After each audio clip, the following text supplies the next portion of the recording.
My ex-wife and I ran into each other at the restaurant 7 years after our divorce. Long time no see, I said. She looked at my current wife beside me and froze. Without a word, she fled as if she'd seen the Grim Reaper. Moments later, my phone buzzed with a message from her. Divorce her now? Your new wife is. You know that feeling when you're having a perfectly good day and then life decides to take a baseball bat to your kneecaps? Yeah, well, welcome to my Tuesday night. 7 years, 7 whole years, after I signed those divorce papers with enough enthusiasm as a death row inmate picking his last meal, and there she was. Isla, my ex-wife, standing in the same downtown restaurant where I was supposed to be celebrating an early anniversary with Serena, my new wife, like some kind of cosmic joke that nobody asked for. The Meridian Grill wasn't exactly a hole-in-the-wall joint where you'd expect to bump into ghosts from your past. This place had cloth napkins, wine lists that required a small business loan, and waiters who pronounced foreign words without breaking a sweat. Serena had picked it because she said we needed to celebrate properly, which in married speak apparently meant dropping $200 on food that came in portions small enough to fit in a shot glass. I was halfway through explaining to Serena why truffle oil was basically just overpriced regular oil with delusions of grandeur when I caught sight of familiar auburn hair across the dimly lit dining room. My fork stopped midway to my mouth, loaded with what the menu had pretentiously called grass-fed beef medallions with seasonal microgreens. Translation: small steak with fancy weeds. Isla was standing near the hostess station, probably waiting for a table, looking like she'd rather be getting a root canal without anesthesia. The years had been kind to her, I'll give her that. Still had that runner's build, still carried herself like she owned whatever room she walked into. But something was off. She looked haunted, like someone who'd been carrying around a secret so heavy it was bending her spine. Our eyes met across the restaurant floor, and I swear the temperature dropped 10 degrees. She froze completely, her face going from normal human color to somewhere between chalk and fresh snow. You know that look people get when they realize they've been caught red-handed doing something they shouldn't? Yeah, that was Isla's face, except she hadn't been doing anything except existing in the same zip code as me. My first instinct, because I'm apparently a glutton for punishment, was to try to smooth things over with humor. It's like a reflex. When things get awkward, crack a joke. When things get uncomfortable, make it worse by opening my mouth. So naturally, I raised my hand in a little wave and called out, "Long time no see," with all the casual confidence of a guy who definitely hadn't spent the better part of his therapy sessions talking about his trust issues. Isla's reaction was immediate and about as subtle as a freight train through a library. She looked at me, then shifted her gaze to Serena, who was currently studying the dessert menu with the concentration of a nuclear physicist. Then back to me. Then, without so much as a word, a nod, or even a middle finger for old time's sake, she turned and bolted for the exit like the building was on fire. And I mean bolted. This wasn't a graceful, "excuse me, I just remembered I left my iron on" kind of exit. This was full-on panic mode, complete with the chair-scraping symphony as she bumped into furniture on her way out. The hostess looked confused, a couple at the next table turned to stare, and our waiter, a guy named Jeremy who'd been hovering around our table like a well-dressed vulture, stopped mid-stride with his mouth hanging open. "Was that woman okay?" Serena asked, looking up from her menu with genuine concern. She had this way of caring about random strangers that used to make my heart do little backflips. Still did, actually. She looked upset.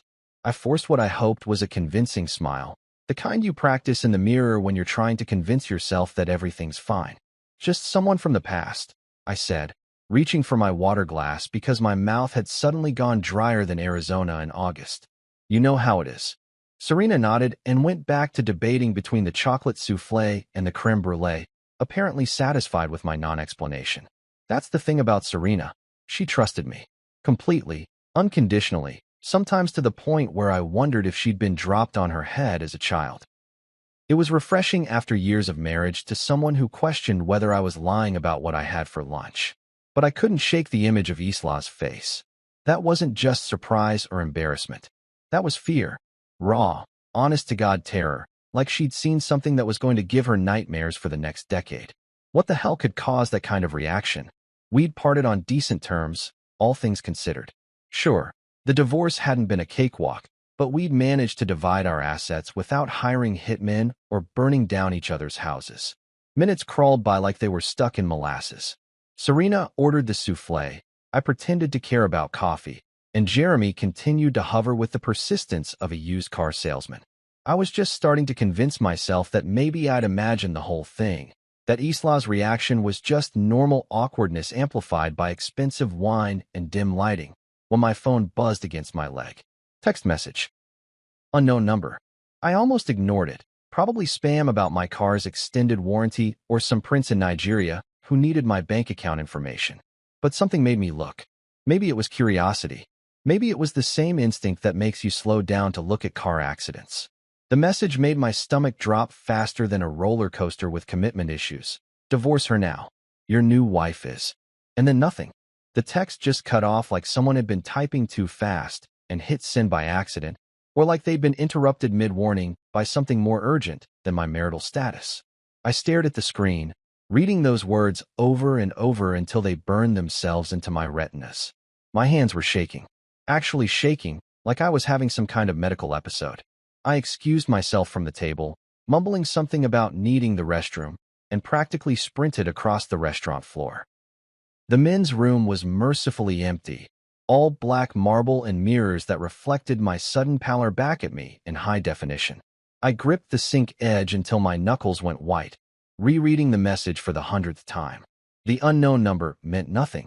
Anyone could get a burner phone. But the urgency in those words, the way they'd been cut off, that felt real. That felt like someone trying to warn me about something they couldn't quite bring themselves to say. A knock on the bathroom door made me jump like I'd been electrocuted. Aaron, everything okay in there? Serena's voice, sweet and concerned, and completely unaware that my world had just tilted sideways. Fine. I called back, shoving my phone into my pocket like it was evidence of a crime. Just fine. Be right out. But I wasn't fine. Nothing was fine. Because deep in my gut, underneath all the rational explanations and logical dismissals, something was screaming that this wasn't a prank or a mistake or a coincidence. This was a warning, and warnings usually meant there was something to be warned about. As I walked back to our table, past the couples sharing intimate conversations and the business dinners conducting deals over appetizers, questions roared through my mind like a hurricane. What did Isla know? Why would she warn me? And what the hell did your new wife is mean? Serena smiled when I sat down, reaching across the table to squeeze my hand. You look pale. Are you feeling all right? I squeezed back, forcing another smile. Just tired. Long day. But inside, everything had changed. The restaurant felt different now, like I was seeing it through someone else's eyes. The romantic lighting seemed sinister. The quiet conversations at other tables sounded like conspiracies. And Serena, my beautiful, trusting wife, suddenly felt like a stranger wearing a familiar face. The souffle arrived, picture perfect and probably delicious. Serena took a bite and made that little sound of appreciation that usually made me grin like an idiot. Tonight, it just made me wonder what else I didn't know about the woman sitting across from me. I was about to find out. You know what they say about curiosity in cats? Yeah, well, apparently I'm part feline because I spent the next 18 hours obsessing over that half-finished text message like it was the final clue in a murder mystery. I tried everything to distract myself. Worked late, binged Netflix, even attempted to organize my sock drawer, which should tell you just how desperate I was getting. But every time I closed my eyes, I saw Isla's face, pale as moonlight and twice as haunting. I'd almost convinced myself to delete the message and pretend it never happened when my phone buzzed again at midnight. Same unknown number. This time, the message was complete. Meet me tomorrow. Please. It's not about us. It's about her. Against every rational bone in my body. And trust me, I've got plenty of rational bones after years of therapy and self-help books. I found myself typing back, Harbor Cafe, 10 a.m. Because apparently, when your ex-wife sends cryptic warnings about your current wife, the logical response is to meet for coffee like you're planning a book club. Harbor Cafe was one of those hipster joints where the baristas had more tattoos than a biker convention and the coffee cost more than my first car payment. It was also neutral territory, the kind of place where you could have a civilized conversation without anyone calling the cops or throwing pastries.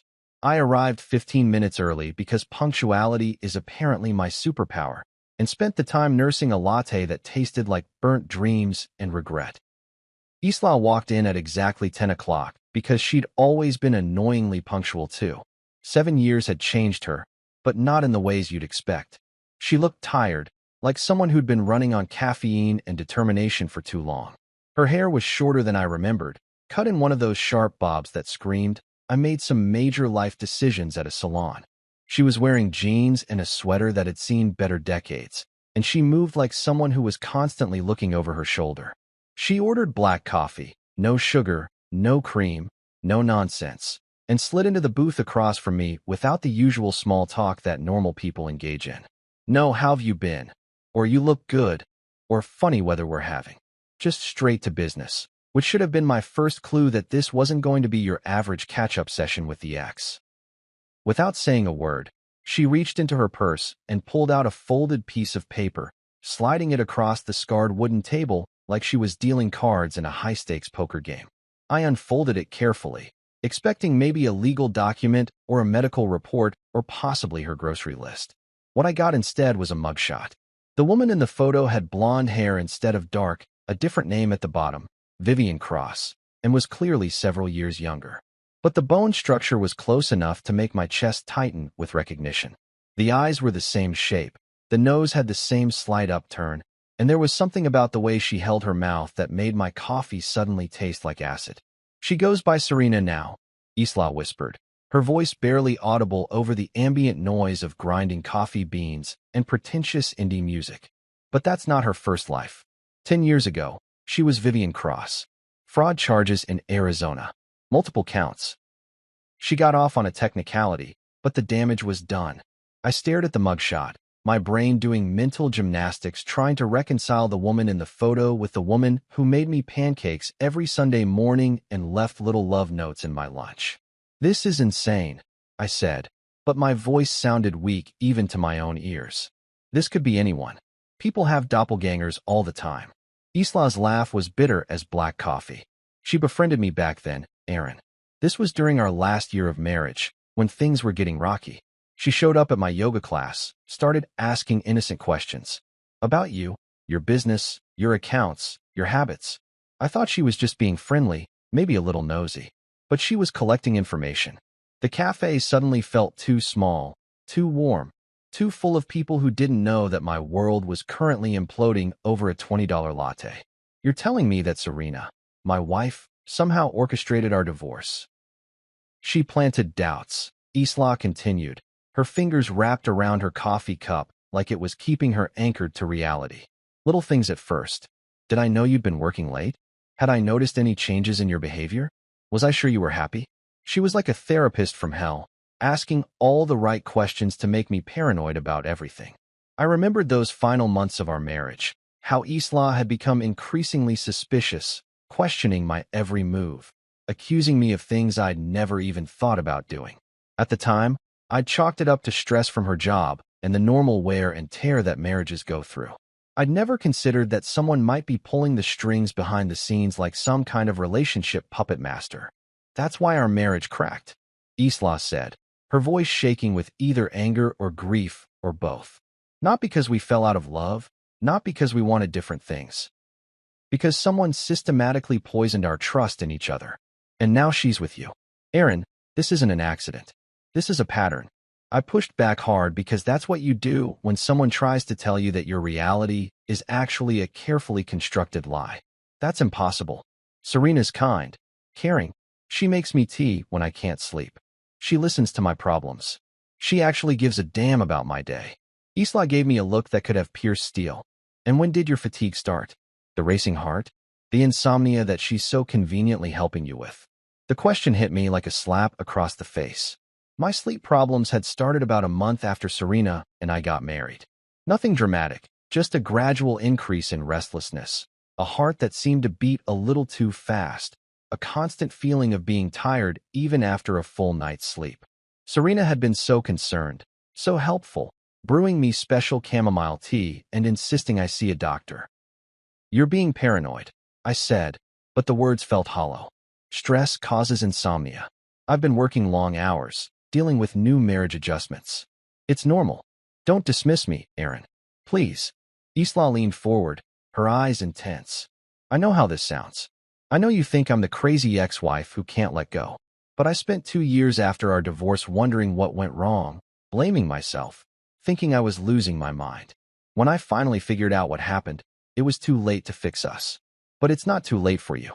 She reached across the table and grabbed my hand, her fingers cold as winter. Test it. Before you dismiss me, before you write me off as a bitter ex, test the tea. Test whatever she's giving you. If I'm wrong, you can tell me to go to hell, and I'll never bother you again. But if I'm right, she didn't finish the sentence, but she didn't need to. The implication hung in the air between us like smoke from a house fire.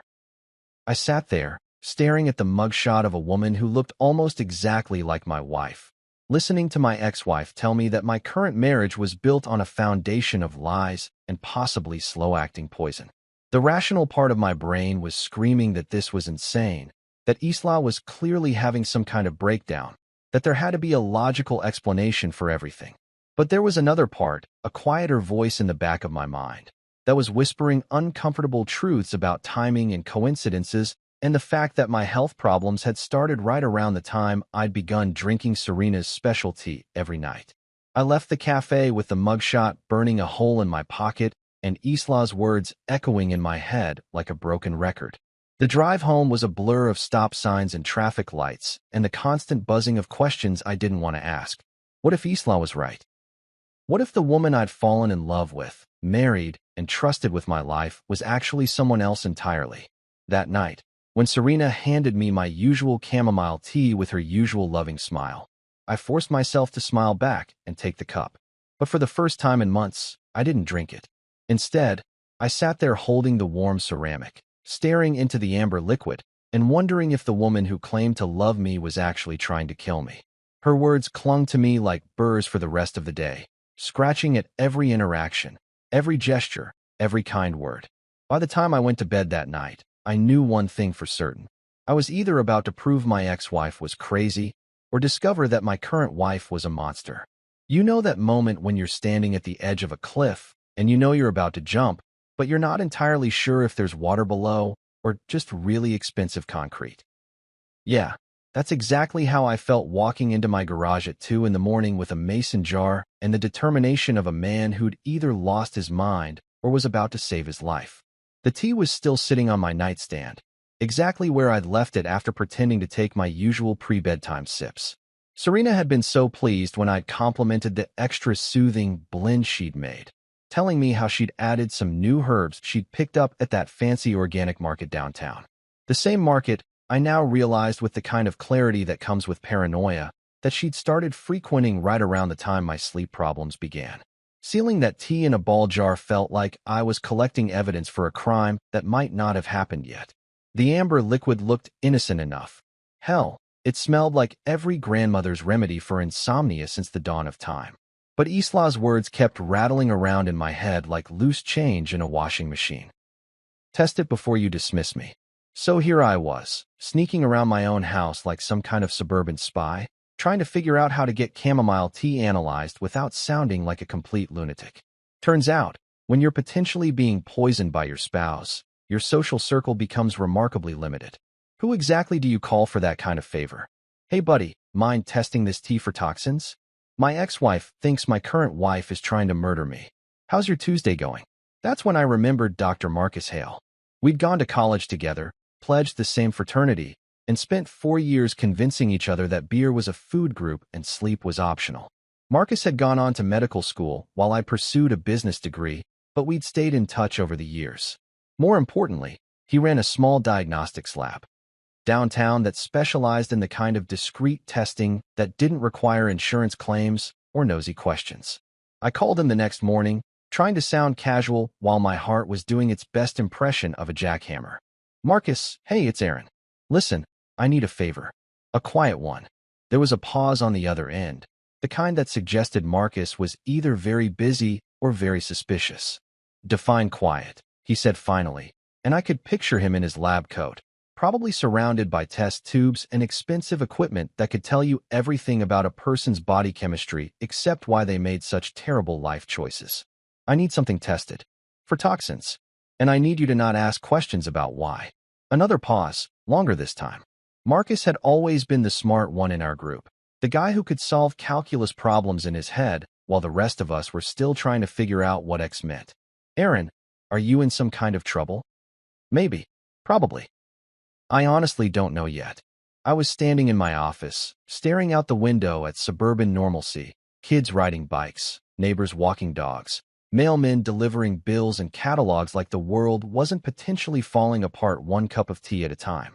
But I need to know for sure before I make any decisions. Bring it in, he said finally. But you owe me dinner at that steakhouse you're always bragging about. 2 days later, my phone rang while I was pretending to work on quarterly reports and actually Googling things like digitalis poisoning symptoms and how to tell if your spouse is a sociopath. Marcus's name on the caller ID made my stomach drop faster than a broken elevator. You need to come in, he said without preamble. Now, the drive to his lab felt like it took about 17 hours when it was probably closer to 20 minutes. Marcus's office was all white walls and medical degrees, the kind of place that smelled like antiseptic and bad news. He was waiting for me with a manila folder and an expression that suggested I wasn't going to like what he had to say. Sit down, he said, which is never what you want to hear from a doctor. Aaron, you've been ingesting digitalis glycosides. Specifically, compounds found in foxglove. High concentration. This isn't accidental exposure. Someone's been dosing you systematically. The world tilted sideways, and for a moment I thought I might actually pass out right there in Marcus's office. Poison, I said, because apparently stating the obvious was all my brain could handle at the moment. Poison, he confirmed, flipping through test results that might as well have been written in ancient hieroglyphics for all I could understand them. Foxglove is particularly nasty because it mimics heart medication. In small doses over time, it causes exactly the symptoms you've been experiencing: fatigue, irregular heartbeat, insomnia. But if someone keeps increasing the dosage, my heart would stop. I finished, feeling like I was having an out-of-body experience. And it would look natural, like stress. Marcus nodded grimly. Middle-aged guy, works too much, recent marriage, financial pressures. A heart attack wouldn't raise any eyebrows. The coroner would probably blame it on lifestyle factors and call it a day.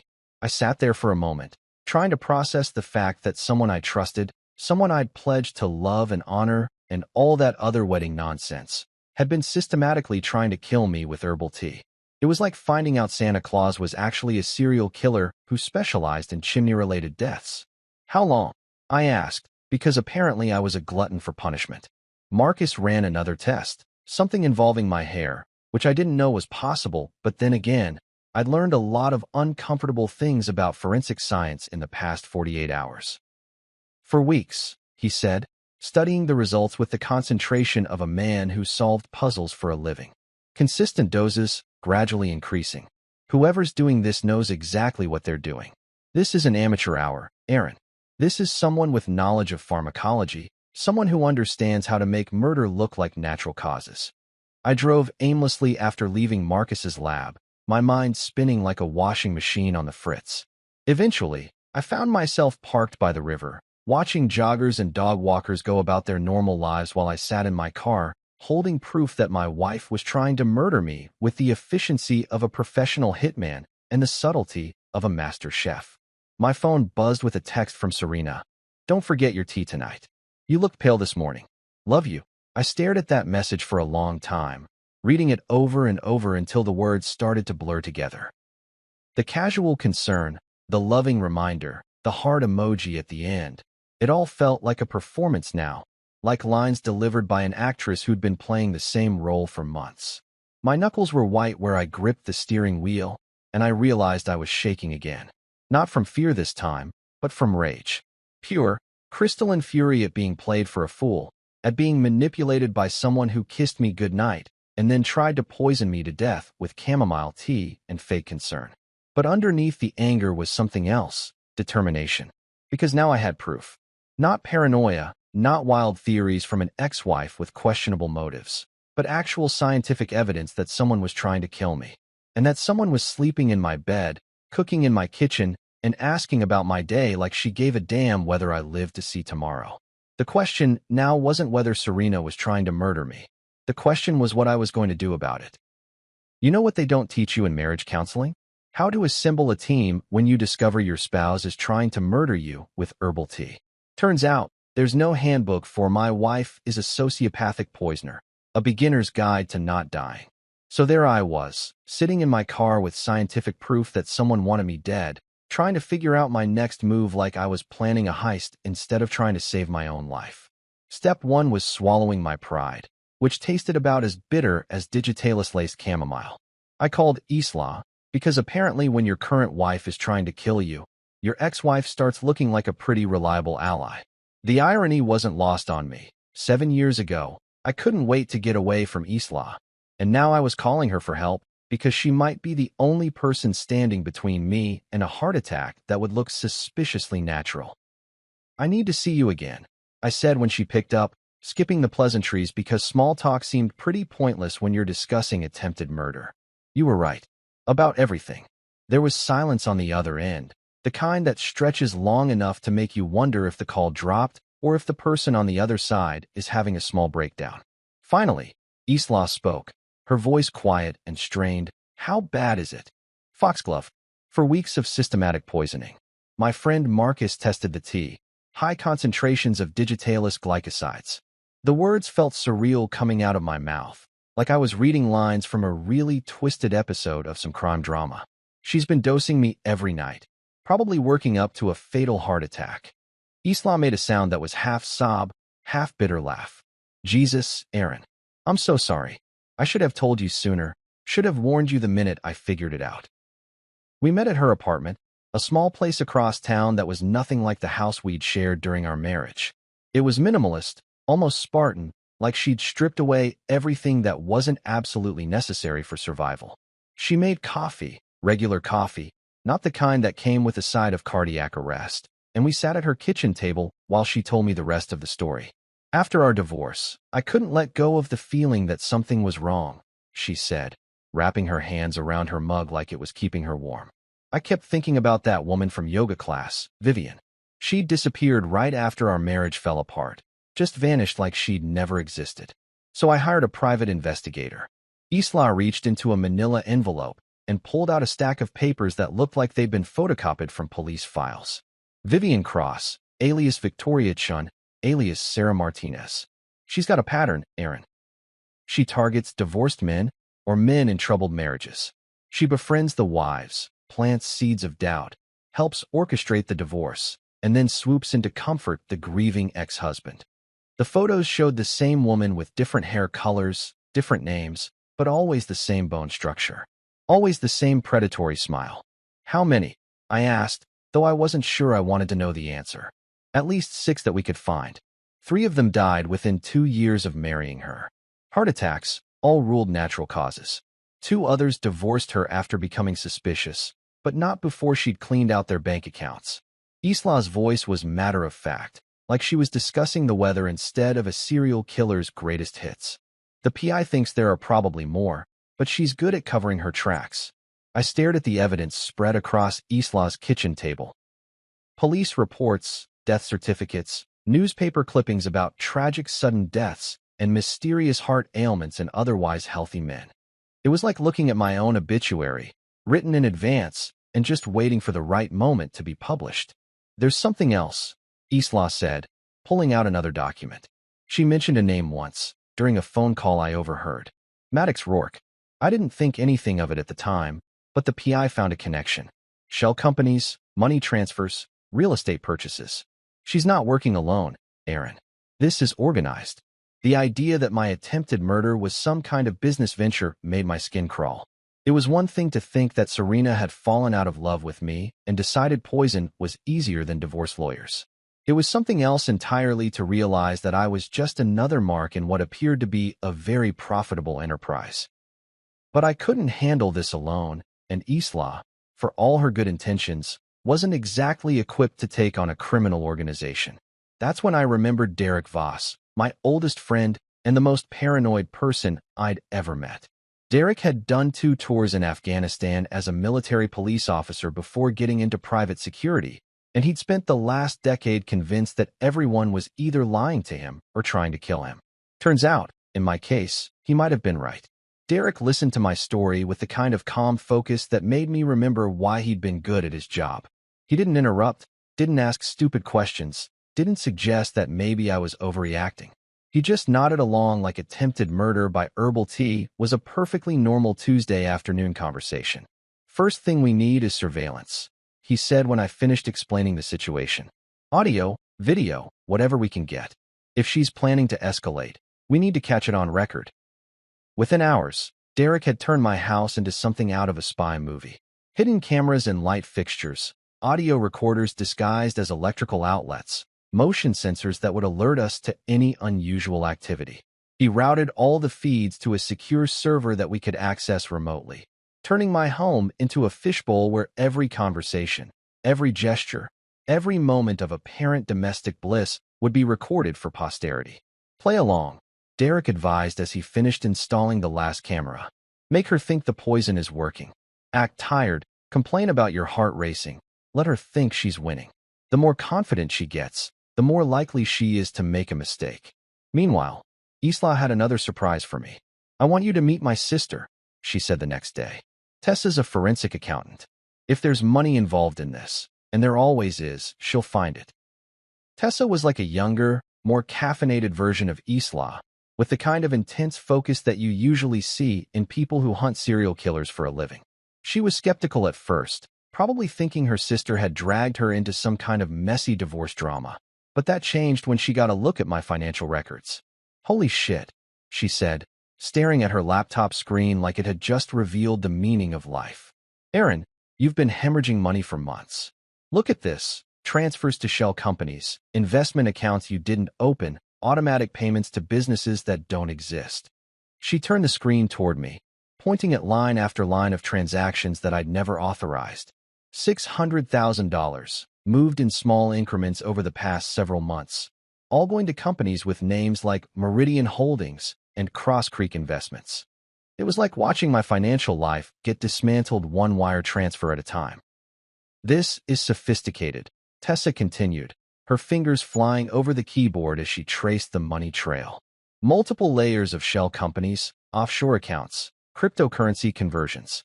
Whoever's doing this knows exactly how to move money without leaving obvious tracks. But Tessa was better at her job than they were at hiding their crimes.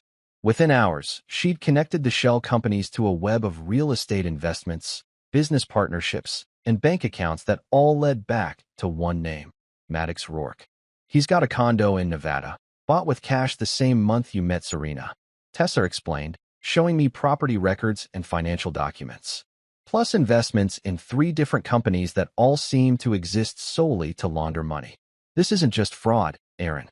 This is a full-scale criminal enterprise, and you're their latest victim.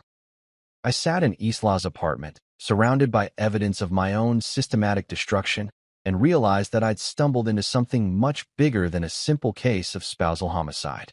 This was organized crime with a domestic twist, complete with money laundering, identity theft, and murder for profit. But for the first time since this nightmare started, I wasn't alone. I had allies, people who believed me, people who were willing to help, people who understood that sometimes the person sleeping next to you is the most dangerous person in your life. The question now was whether we could gather enough evidence to stop Serena before she decided that slow-acting poison wasn't fast enough for her timeline. 3 days into living like I was starring in my own personal episode of Big Brother, Domestic Murder Edition, I'd almost started to convince myself that maybe we were all losing our minds. Maybe Serena really was just a loving wife who happened to look like a serial killer's mugshot, and maybe my ex-wife had watched too many true crime documentaries. Maybe I was having some kind of midlife crisis that involved paranoid delusions and an unhealthy obsession with herbal tea analysis. Then my phone buzzed at exactly 2:47 p.m. on a Thursday while I was sitting in a client meeting, pretending to care about quarterly projections when all I could think about was whether my wife was currently planning my funeral arrangements. The notification was from Derek's surveillance app, Motion Alert in the kitchen. I excused myself from the conference room, claiming I needed to take an urgent call, which wasn't technically a lie since finding out whether your spouse is a homicidal maniac probably qualified as urgent. I ducked into an empty office and pulled up the live feed on my phone, my heart doing that familiar jackrabbit impression that had become my body's default setting since this whole nightmare began. There was Serena, pacing around our kitchen like a caged animal, her phone pressed to her ear. She was wearing the blue sundress I'd bought her for her birthday, the one that made her eyes look like summer skies and had convinced me I was the luckiest man alive. Funny how context can completely destroy your perception of someone's wardrobe choices. The audio was crystal clear thanks to Derek's paranoid attention to detail. Serena's voice came through my phone speaker with the kind of clarity that made me wish I'd never asked for surveillance in the first place. He's suspicious, Maddox. Not drinking enough of the tea. I think that bitch ex-wife of his might have said something. I nearly dropped my phone right there in the middle of what was supposed to be a respectable accounting firm. Hearing your wife casually discuss your murder over the phone is the kind of experience that really puts those everyday work stresses into perspective. Suddenly, missing a deadline didn't seem quite so catastrophic.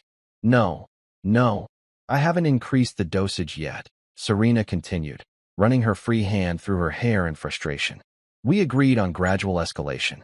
But if he's not cooperating with the program, we might need to adjust our timeline. Our timeline, like my death, was some kind of project management situation that just needed better scheduling.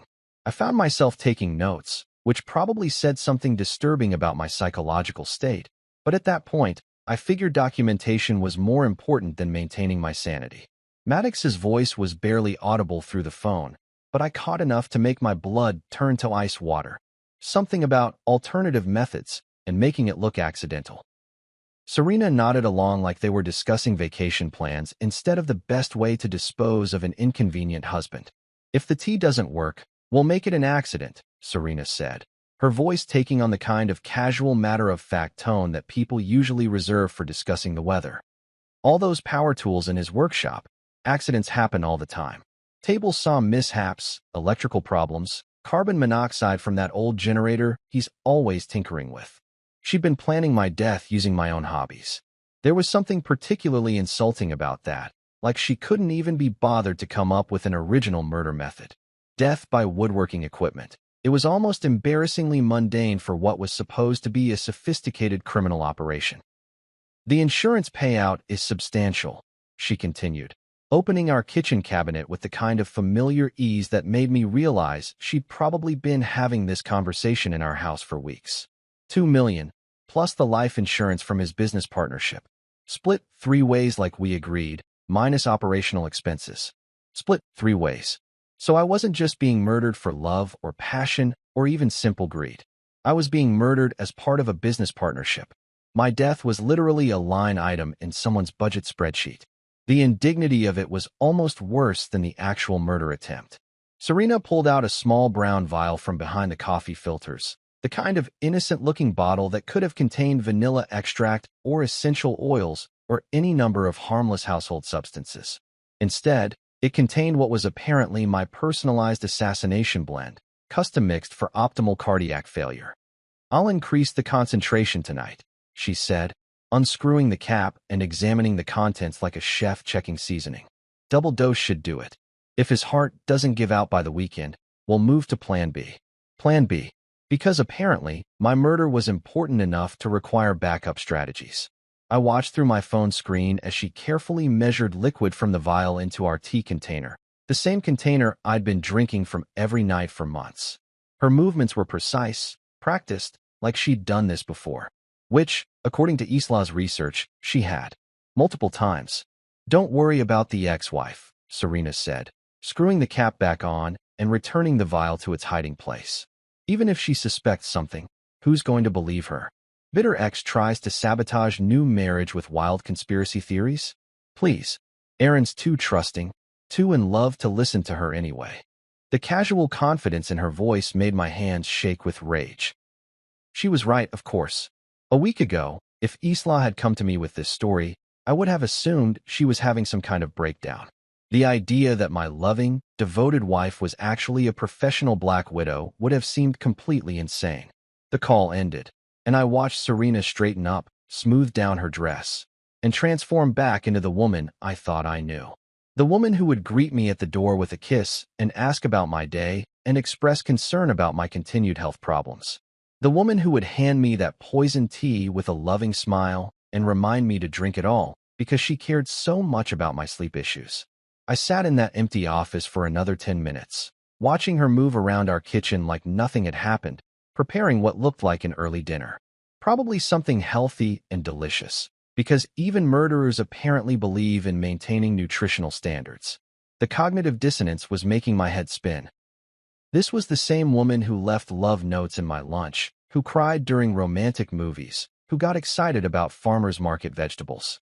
That night, she made my favorite dinner, herb-crusted salmon with roasted vegetables, paired with a wine that probably cost more than most people's car payments.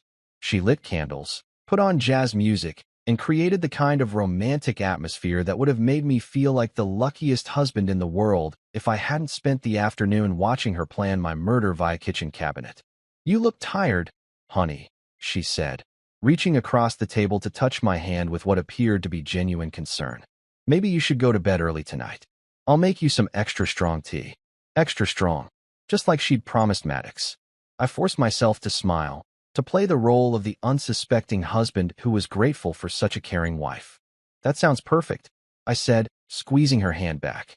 "I don't know what I'd do without you." Which was technically true. Without her, I probably wouldn't be facing imminent death by herbal beverage. But I kept that observation to myself, because apparently, staying alive required better acting skills than I'd ever thought I'd need. When she handed me the tea that night, I held the warm mug in my hands and watched her face, memorizing every gesture, every expression of fake concern. She kissed my forehead and told me she loved me, and I told her I loved her too, because what else do you say to someone who's trying to murder you with chamomile and digitalis? The recording had captured everything. Her voice, her words, her casual discussion of my death like it was a minor inconvenience in her business plan. We had evidence now, real proof that would stand up in court. The question was whether we could use it to stop her before she decided that patience was overrated and power tools were more efficient than poison. "You know what's worse than discovering your wife is trying to murder you? Trying to explain it to your lawyer without sounding like you've completely lost your grip on reality." I sat in Clara Jensen's office the next morning, surrounded by law books and diplomas that suggested she was qualified to handle everything from corporate mergers to custody battles, but probably hadn't encountered many cases involving herbal assassination attempts. Clara had been my attorney for 15 years, ever since I'd first started my business and needed someone to decipher the legal gibberish that passes for contracts these days.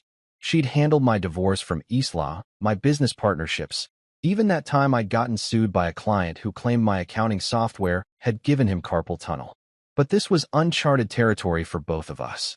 "Let me make sure I understand this correctly," Clara said, adjusting her reading glasses and looking at me like I might need psychiatric evaluation. "You're telling me that your current wife is systematically poisoning you, has stolen over $500,000 from your accounts, and is part of a criminal organization that specializes in marrying and murdering wealthy men for their life insurance payouts." When she put it like that, it did sound pretty far-fetched. Like something you'd see on one of those crime shows where the plot twists are so ridiculous that even the actors look embarrassed to be saying the lines. But I had evidence now, recordings, financial documents, toxicology reports that didn't lie even if everything else in my life had turned out to be fiction. "That's exactly what I'm telling you," I said, sliding the manila folder across her mahogany desk. "And I've got proof of all of it." Clara opened the folder with the kind of cautious expression that lawyers get when they're about to see something that's either going to make their career or give them nightmares. She spent the next 20 minutes reviewing everything. Marcus's lab reports showing digitalis poisoning, Tessa's financial analysis tracking the stolen money, transcripts of Serena's recorded phone conversations discussing my imminent death like a quarterly business review. "Jesus Christ, Aaron," she whispered after reading through Serena's casual discussion of power tool accidents and doubled dosages. "This is attempted murder. Premeditated, calculated, documented attempted murder. We could take this to the police right now and have her arrested before lunch." The idea was tempting, I'll admit. There was something satisfying about imagining Serena being led away in handcuffs while she was probably at home planning what to wear to my funeral. But I learned enough about criminal organizations over the past week to know that arresting one person rarely solved the whole problem. Not yet, I said, which earned me a look that suggested Clara thought I might be developing Stockholm Syndrome with my would-be murderer. I need the full scope first. Serena's just the tip of the iceberg. There's Maddox. There are probably other victims, other operations. If we move too fast, we might only catch the small fish while the big ones disappear. Clara leaned back in her leather chair, the kind that probably cost more than most people's monthly rent, and studied me with the expression of someone trying to figure out if I was being brilliant or suicidal. Aaron, every day you wait is another day she could escalate. What if she decides poison isn't fast enough? What if she moves to Plan B? I'd been thinking about that possibility nonstop since hearing Serena's kitchen confession. The idea of becoming a statistic in some tragic workshop accident was keeping me awake at night, which was ironic since my sleep problems had started this whole mess in the first place.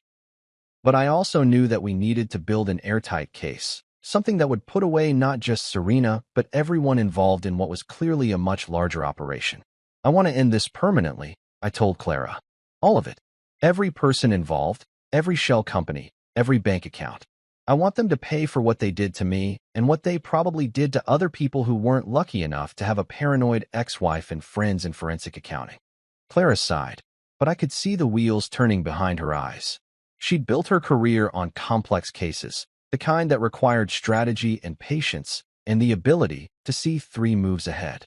This wasn't just about saving my life anymore. This was about justice for victims who couldn't speak for themselves because they were dead. All right, she said finally.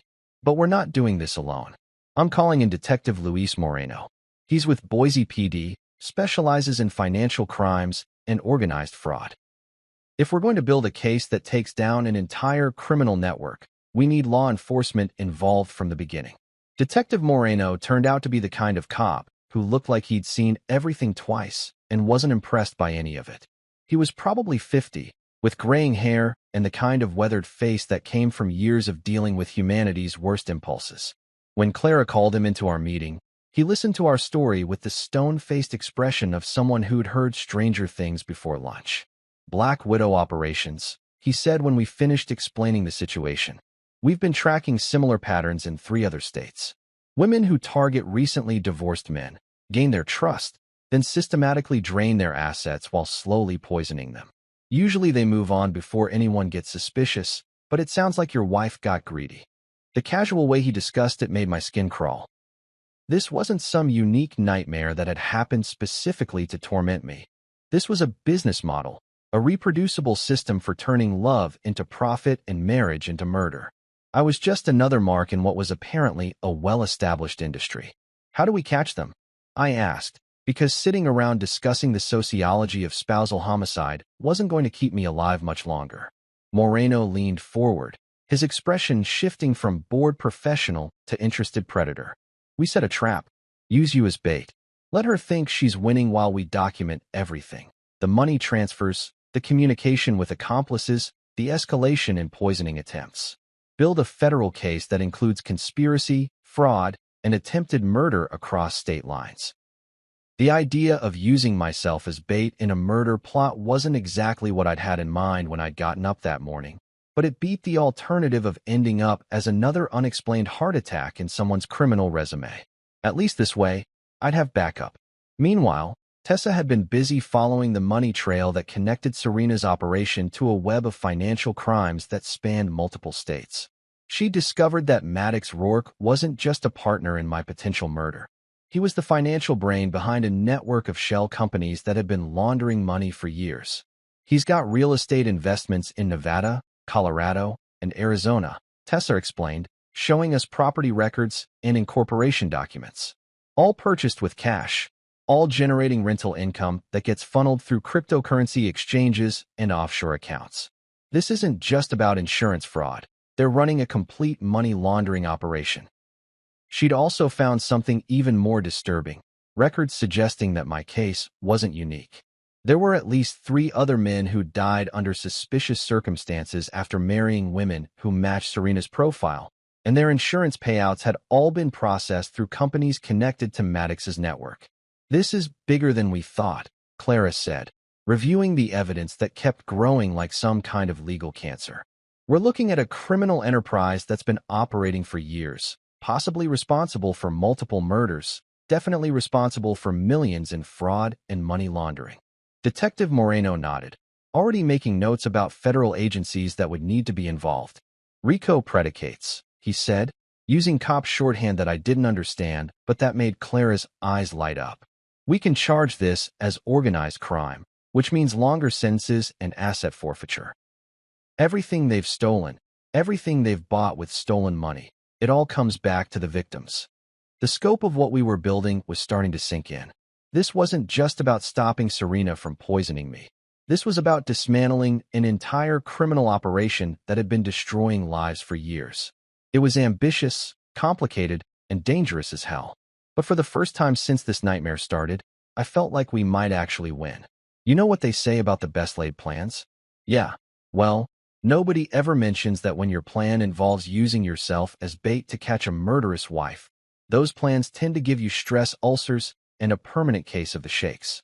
But here I was, 3 weeks into what Detective Moreno had cheerfully called Operation Honeypot, getting ready to spring the most elaborate trap of my life at the Meridian Grand Hotel. The plan was deceptively simple. Give Serena the perfect opportunity to finish what she'd started, while every moment was recorded by enough surveillance equipment to make the NSA jealous. Derek had spent 2 days turning our anniversary suite into something out of a spy movie, complete with cameras hidden in flower arrangements and microphones disguised as luxury toiletries. If we were going to catch a killer, we were going to do it in style. Setting the bait had been surprisingly easy. I'd come home from work the previous Tuesday, put on my best performance as the loving husband who was blissfully unaware that his tea came with a side of cardiac arrest, and suggested we celebrate our upcoming anniversary with a romantic weekend getaway. The Meridian Grand has a couple's package, I told Serena over dinner, watching her face carefully for any tells. Champagne, room service, spa treatments. What do you say we splurge a little? Her reaction had been perfect. The kind of genuine delight that would have made my heart sing if I hadn't known she was probably calculating how much easier it would be to murder me in a hotel room where she could control the environment completely. Her eyes had literally lit up, like I'd just handed her the keys to my own execution chamber. That sounds absolutely perfect, she'd said, reaching across the table to squeeze my hand with what appeared to be genuine affection. I'll pack the specialty blend. You've been sleeping so poorly lately, and I want to make sure you're comfortable. The specialty blend. Right. Because nothing says romantic getaway like bringing your own personally customized poison to the party. But I'd smiled and told her how thoughtful she was, because apparently my survival now depended on being a better actor than most people in Hollywood. The hotel suite was everything you'd expect from a place that charged more per night than most people made in a week. Floor-to-ceiling windows overlooking the city, a king-size bed that could have housed a small village, and a bathroom with more marble than the Roman Colosseum. Derek had done his work well. Every angle was covered. Every conversation would be recorded, and Detective Moreno was waiting in the lobby with a full tactical team and enough warrants to arrest half the criminal underworld. Our dinner had been a masterpiece of romantic theater. Candlelight, wine that probably cost more than my first car, and conversation that would have seemed perfectly normal if you ignored the fact that one of us was planning to murder the other before dessert. Serena had been in rare form, charming and attentive, and so convincingly in love that I almost started to doubt my own evidence. To us, she'd said, raising her wine glass with a smile that could have melted steel. To our future together. I'd clinked glasses and echoed the toast, thinking about how our future together was likely to be measured in hours rather than decades. But I played my part, told her how lucky I was to have found her, how much better my life had become since she'd entered it. The irony was thick enough to cut with a knife, but she ate it up like it was the finest cuisine. Back in the suite, that's when the real performance began. Serena disappeared into the bathroom with her overnight bag, emerging 15 minutes later in a silk nightgown that probably cost more than most people's rent. She'd brought her portable tea setup, a little travel kettle, her special blend, even honey from some boutique market that claimed their bees were happier than average. I made it extra strong tonight, she said, handing me the familiar mug with her familiar loving smile. For our special weekend. extra strong, just like she'd promised Maddox in that recorded phone call. I held the warm ceramic in my hands, inhaling the scent of chamomile and death, and felt the weight of everything that had led to this moment. All those nights of trusting her completely, all those mornings of waking up feeling worse instead of better, all those times she'd expressed concern about my health while systematically destroying it. This was it. The moment of truth, the climax of our twisted little domestic drama. I could drink the tea and potentially die, or I could refuse and blow our entire operation. But there was a third option, one that Detective Moreno had suggested during our planning sessions. I set the mug down on the nightstand, not taking a sip, and turned to face my wife with what I hoped was a convincing expression of confused concern. You know, Serena, I've been thinking about something that's been bothering me. Her smile faltered slightly, like a computer program encountering an unexpected input. What's wrong, honey? Two mistakes, I said, my voice steady despite the fact that my heart was trying to escape through my throat. You made two mistakes, and I think it's time we talked about them. The change in her expression was immediate and terrifying. The loving wife mask slipped away like makeup running in the rain, revealing something cold and calculating underneath. For the first time since I'd known her, I was seeing the real Serena, or Vivian, or whatever her actual name was. What are you talking about? She asked, but her voice had lost its warmth.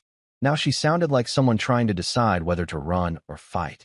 First mistake was underestimating my memory. I continued, pulling out my phone and opening the audio app where we'd stored the recording of her kitchen confession. I remember conversations, Serena, especially ones where my wife discusses the best way to murder me with her business partner.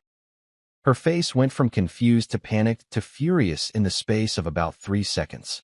She lunged for my phone, but I was expecting it, had been coached by Derek on how to handle exactly this scenario. I stepped back, keeping the device out of her reach while her recorded voice filled the hotel room. If the tea doesn't work, we'll make it an accident. All those power tools in his workshop. And your second mistake, I said, raising my voice slightly because this was the signal we'd arranged, was smiling when you thought I should have been dead weeks ago. The word, now, appeared on my phone screen as I sent the pre-typed text to Detective Moreno. Within seconds, the hotel room door burst open like something out of an action movie. Officers in tactical gear poured in, weapons drawn, shouting commands that turned our romantic anniversary suite into a crime scene. Serena Clark, also known as Vivian Cross, Detective Moreno announced, stepping through the chaos with handcuffs already ready. You're under arrest for attempted murder, conspiracy to commit murder, fraud, and money laundering. What happened next was like watching someone's true personality explode out of them all at once. Serena, or whoever she really was, went from shocked to defiant to absolutely feral in the span of about 10 seconds. She screamed, she cursed, she tried to fight the officers restraining her, she denied everything while simultaneously threatening to sue everyone in the room. But the beautiful thing about evidence is that it doesn't care about your denials or your threats. The cameras had captured everything. Her casual preparation of the poisoned tea, her reaction when confronted, her complete transformation from loving wife to cornered predator. The financial records spoke for themselves, the toxicology reports didn't lie, and the recorded phone conversations were about as damning as evidence could get. As they led her away in handcuffs, still screaming about lawyers and false accusations and how much she'd loved me, I felt something I hadn't experienced in months. Relief. Not just because I was going to live, but because the mask had finally come off completely. The woman I'd fallen in love with had never existed. What I'd been living with was a predator, a professional killer who'd gotten sloppy because she'd underestimated her mark. Standing in that hotel suite, surrounded by law enforcement and surveillance equipment, watching my wife get arrested for trying to murder me, I realized something profound. Sometimes the best way to save your own life is to become someone you never thought you'd have to be. Sometimes survival requires you to set a trap, using yourself as bait. And sometimes, just sometimes, the good guys actually win. You know what's weird about watching your ex-wife try to murder you get prosecuted in federal court? The whole thing feels like you're watching a really twisted episode of Law and Order, except you can't change the channel, and somehow you're both the victim and the star witness in your own attempted murder case. 3 months after Serena's arrest at the Meridian Grand, I found myself sitting in a courtroom that looked exactly like every courtroom you've ever seen on TV, except the fluorescent lighting was worse, and the wooden benches were designed by someone who apparently believed that comfort was a sign of moral weakness. The federal courthouse in downtown Boise was the kind of imposing building that made you feel small just walking through the metal detectors. Marble floors, security guards who looked like they bench-pressed compact cars for fun, and enough American flags to stock a 4th of July parade.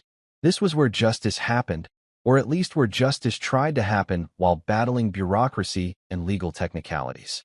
Serena, who was now legally identified as Vivian Cross, Sarah Martinez, Victoria Chun, and apparently about 6 other aliases that the FBI had uncovered during their investigation, sat at the defendant's table looking nothing like the woman I'd married.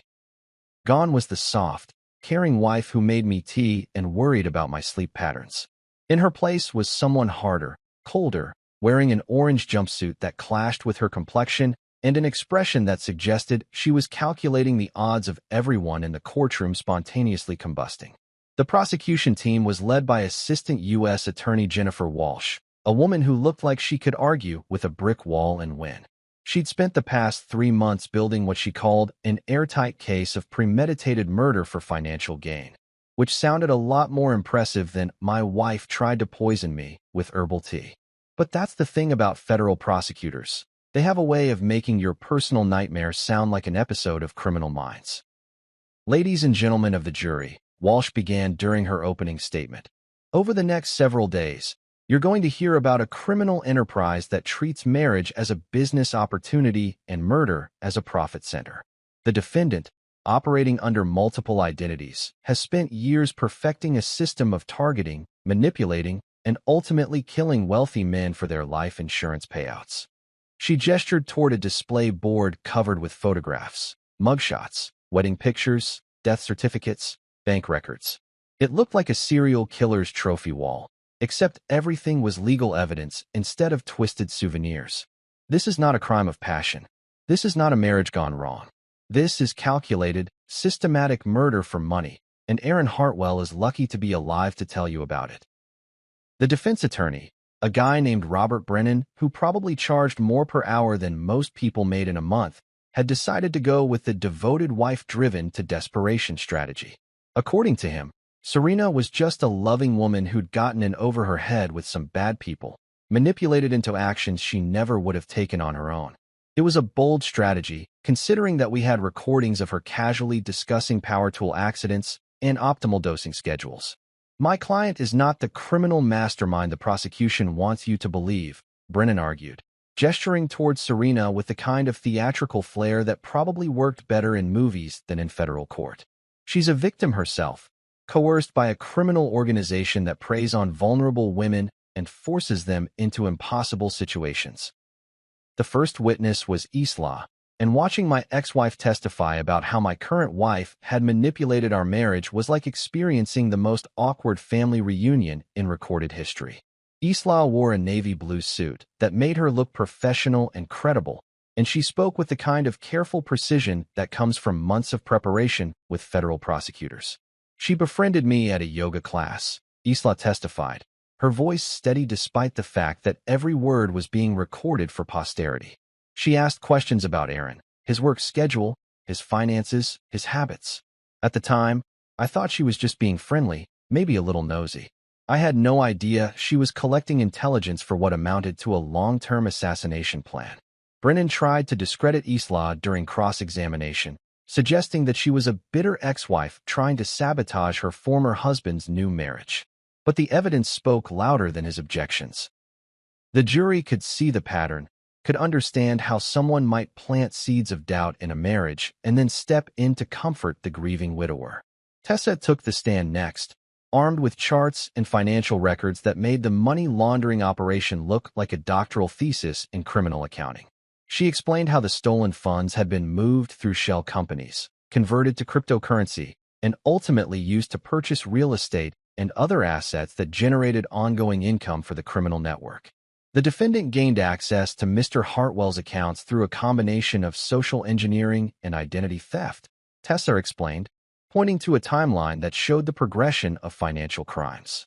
Over the course of 6 months, she systematically transferred over $600,000 to accounts controlled by her associates, always in amounts small enough to avoid triggering automatic fraud alerts. Derek's testimony focused on the surveillance evidence, playing back audio recordings that filled the courtroom with Serena's voice discussing my murder like a quarterly business review. Listening to those recordings again, in front of a jury and a federal judge, made the whole thing feel surreal.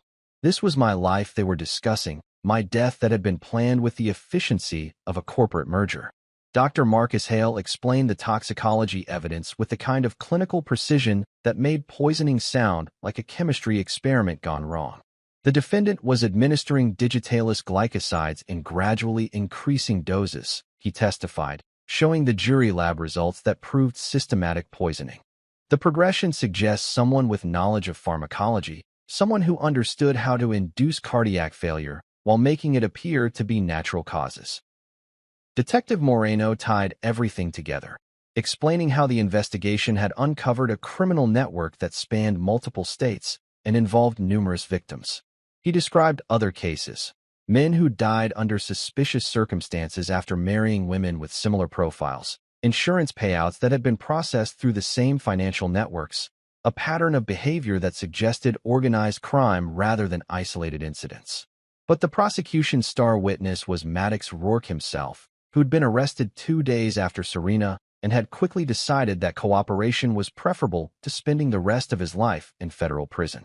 Maddox was exactly what you'd expect from someone who laundered money for a murder-for-hire operation, nervous, shifty, and apparently willing to sell out his business partners for a reduced sentence. It was a business, Maddox testified, refusing to make eye contact with Serena even though she was staring at him with the intensity of someone planning his eventual demise. We'd identify targets, recently divorced men with substantial assets and life insurance policies. Vivian would establish contact, usually through mutual friends or social situations, begin a relationship, and then systematically drain their resources while slowly poisoning them. He admitted to laundering funds from at least 7 different victims, including 2 men who died before becoming suspicious. The insurance payouts had totaled over $8 million, split between various members of the organization after operational expenses. My attempted murder wasn't personal. It was just another transaction in a very profitable business model. Serena's defense fell apart during cross-examination. When Walsh asked Maddox about Serena's role in planning the murders, he described her as the operational leader, the person who made decisions about timing, methods, and target selection. This wasn't a woman being coerced. This was a criminal entrepreneur who'd found a lucrative niche market. When Serena finally took the stand in her own defense, it was like watching someone try to rebuild a house of cards during an earthquake. She claimed to love me, insisted that everything she'd done was motivated by devotion rather than greed, and suggested that the recorded conversations had been taken out of context. According to her testimony, she'd been trying to protect me from Maddox and his associates, not murder me for profit. But Walsh's cross-examination was surgical in its precision. She played back recordings of Serena discussing dosage increases and backup murder methods, asked pointed questions about the stolen money and false identities, and systematically dismantled every aspect of the defense's narrative. By the time Walsh was finished, Serena looked less like a devoted wife and more like what she actually was, a predator who'd been caught in the act. The jury deliberated for 6 hours, which felt like 6 years while I sat in the courthouse cafeteria drinking coffee that tasted like burnt disappointment and watching CNN coverage of other people's disasters. When they finally returned with their verdict, the foreman stood up and delivered the words that made the past year of my life finally make sense. Guilty on all counts. Guilty of conspiracy to commit murder. Guilty of attempted murder. Guilty of wire fraud, money laundering, and identity theft. Guilty of being exactly what Eastlaw had warned me she was. A professional killer who'd gotten sloppy because she'd underestimated her intended victim. The judge sentenced her to 30 years without the possibility of parole, describing her crimes as a calculated and systematic assault on the institution of marriage and the basic human right to safety within one's own home. Maddox got 12 years with eligibility for parole after 6, thanks to his cooperation and the prosecutor's recommendation. As I walked out of that courthouse, I realized that justice had been served, but it felt different than I'd expected. There was no dramatic sense of victory, no overwhelming relief. Just the quiet satisfaction that comes from knowing that the truth had been told, the evidence had been heard, and 12 ordinary people had looked at the facts and decided that what happened to me was wrong. Months later, the restitution checks started arriving like awkward apologies from the universe. Tessa had worked some kind of forensic accounting magic and managed to recover most of my stolen money, $1.1 million out of the $1.3 million that had vanished into Serena's criminal empire. Clara secured additional damages that covered my legal fees, and then some. Apparently, attempted murder comes with a pretty decent settlement package when you've got solid evidence and federal prosecutors on your side. But here's the thing about money. It can't buy back sleep or trust or the ability to drink herbal tea without checking for poison first. I sold our house because every room reminded me of conversations that had been lies and gestures that had been manipulations. The new place was smaller, simpler, easier to secure. Derek had installed a security system that could probably detect a mosquito with criminal intent. I rebuilt my workshop in the garage, surrounding myself with tools that were supposed to kill me, but had instead become my therapy.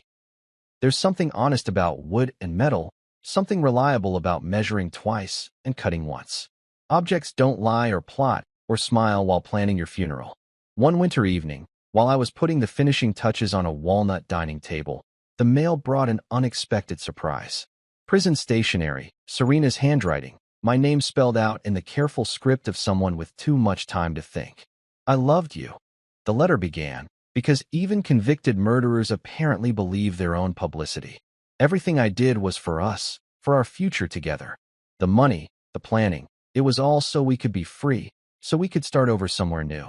Please visit me before my parole hearing. We need to talk.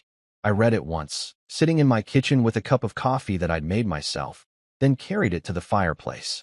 Some words don't deserve to live longer than the flame it takes to destroy them. The paper curled and blackened, releasing whatever poison she'd tried to inject into my life one final time. Then it was ash, and I was free. Snow was falling outside my workshop window while I applied the final coat of finish to a walnut dining table that would probably outlast the family who'd commissioned it. Custom work for a young couple with their first house and big dreams about Sunday dinners and holiday gatherings. The kind of dreams I used to have before I learned that sometimes the person sitting across from you at dinner is calculating the optimal dose of digitalis for your evening tea. But that's the thing about wood, it doesn't lie. Walnut is walnut, no matter what name it goes by or what story it tells. You can trust grain patterns and joinery in ways you can't trust people.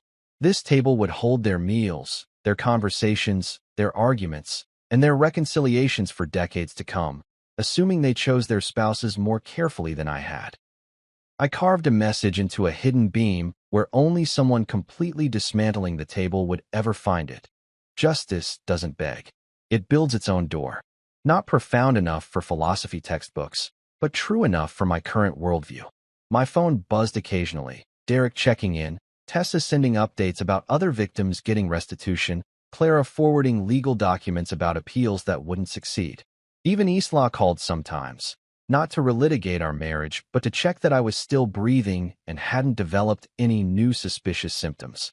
The irony wasn't lost on me that my ex-wife had saved my life by warning me about my current wife's murder plot. Marriage counselors probably don't cover that scenario in their training manuals. But then again, most people don't marry professional assassins who moonlight as loving homemakers. For the first time in months, my heart beat steady and strong. Not racing from poison, not skipping from stress, just alive in the basic, fundamental way that hearts are supposed to beat. Some people search their whole lives for that kind of peace. All I'd had to do was survive attempted murder and put my would-be killer in federal prison. The table was finished. Time to build something new. I overheard my wife's dad tell my wife, "Your husband? He doesn't deserve a dime, he's out of the company." I glanced at the mirror and just smiled. I walked away and moved. All my money from the offshores account I opened that night. But what they didn't know was, you know that feeling when you're walking down your own damn hallway and suddenly you're eavesdropping on your own funeral? Yeah, that was my Tuesday evening. I was heading to grab a bourbon from the study, Because apparently that's what passes for self-care when you're married into the Whitman dynasty. When I heard Richard's voice floating through the crack in the door, like poison gas under a hotel room threshold. Your husband? He doesn't deserve a dime. He's out of the company. The man said it with all the emotional investment of someone reading off a grocery list. Milk, eggs, bread, destroys son-in-law's entire career. Check, check, check, and motherfucking check. I froze in that hallway like a deer caught in headlights, except this deer had been suspicious for months and was secretly packing heat. Here's the thing about moments that change your life. They don't come with dramatic music or slow-motion effects like in the movies. They come with the sound of your father-in-law's voice discussing your professional execution while you're standing in Italian marble hallways that your own sweat helped pay for. The irony was so thick you could cut it with a butter knife and serve it at one of Susan's charity luncheons. I leaned closer to the door, my heart doing this weird tap dance routine against my ribs. Through the gap, I could see Claire sitting there in that cream-colored chair she always claimed when she wanted to look innocent. Her perfectly manicured hands were folded in her lap, like she was attending a book club meeting instead of planning her husband's corporate assassination. "I understand, Daddy," she said, and her voice had that fake sweetness that used to make my stomach flutter during our dating days, but now made me want to check my life insurance policy. "It's for the best. For the best." Jesus Christ on a cracker. This woman was talking about destroying my livelihood like we were discussing which restaurant to hit for dinner. I wanted to burst through that door and demand answers. Maybe flip over Richard's precious antique desk and watch his golf trophies scatter like his integrity. But something stopped me. Call it survival instinct, call it plain old spite, but I stayed put and kept listening. Richard cleared his throat with the authority of a man who'd been making other people's decisions for 40 years. "The transition needs to be clean. No dramatic scenes, no messy confrontations. We'll handle it professionally." Professionally. That's rich, coming from a guy who'd been padding expense accounts and playing fast and loose with company funds for God knows how long. But I'm getting ahead of myself here. I caught my reflection in the hallway mirror. Same face I'd been living with for 32 years, but somehow it looked different now. Sharper. Like I was seeing myself clearly for the first time in months. Maybe years. My smile started small and grew wider, the kind of grin that would have made my old college buddies nervous during poker night. They thought I was invisible. That was their first mistake. See, here's what Richard Whitman and his precious daughter didn't know about me. I might have married into their world of country clubs and charity galas, but I grew up in a neighborhood where you learned to watch your back or you didn't make it to your next birthday. I'd been feeling the temperature drop in that house for months. Missed invitations to board meetings, sudden changes in family dinner plans, Claire's new habit of taking phone calls in other rooms like she was running some kind of covert operation. At first, I chalked it up to stress. Maybe Richard was just getting older. Maybe Claire was going through some kind of early midlife crisis. Hell, maybe I was being paranoid. But paranoia is just pattern recognition with a bad reputation, and I'd been recognizing patterns like a motherfucking savant. That night, after listening to my wife and father-in-law discuss my professional demise with all the passion of people planning a grocery run, I went upstairs to my home office. You know, the one Claire always complained was too cluttered, too masculine, too much like me. I sat down at my computer and pulled up some files that Richard definitely didn't know I had access to. Offshore accounts. Plural. The kind of financial cushions that paranoid guys like me set up when they marry into families where money flows like water and loyalty changes like the weather. I'd been moving assets around for months, small amounts at first, then bigger chunks as my spider senses started tingling louder and louder. By 3 in the morning, I transferred every cent I could touch into accounts that Richard Whitman couldn't reach with a crane and a prayer. Private vaults, shell companies, investment portfolios scattered across 3 continents like breadcrumbs leading away from this house of cards they'd built around me. The beautiful thing about being underestimated is that people stop watching you carefully. They figure you're too dumb, too trusting, too in love to see the knife coming for your back. Claire used to joke about how I was too nice for my own good. Always said it with this little laugh that I now realize was probably her practicing for when she'd have to explain to her friends why her marriage fell apart. Well, surprise, sweetheart. Nice guys don't always finish last. Sometimes we finish prepared. I closed my laptop and leaned back in my chair, looking out at the perfectly manicured lawn that Richard paid a crew of 12 to maintain twice a week. Tomorrow, I'd have to pretend I didn't know what was coming. I'd have to smile and nod and play the dutiful son-in-law for however long it took them to make their move. But tonight, I was going to pour myself that bourbon I'd been walking toward when this whole thing started, and I was going to toast to the beginning of the most expensive mistake the Whitman family had ever made. They wanted to cut me out? Fine. But they were about to learn that when you try to bury someone, you better make sure they're actually dead first. Because some of us, we're really good at digging our way back up. And when we do, we bring shovels. You know how they say hindsight is 20/20? Well, that's bullshit.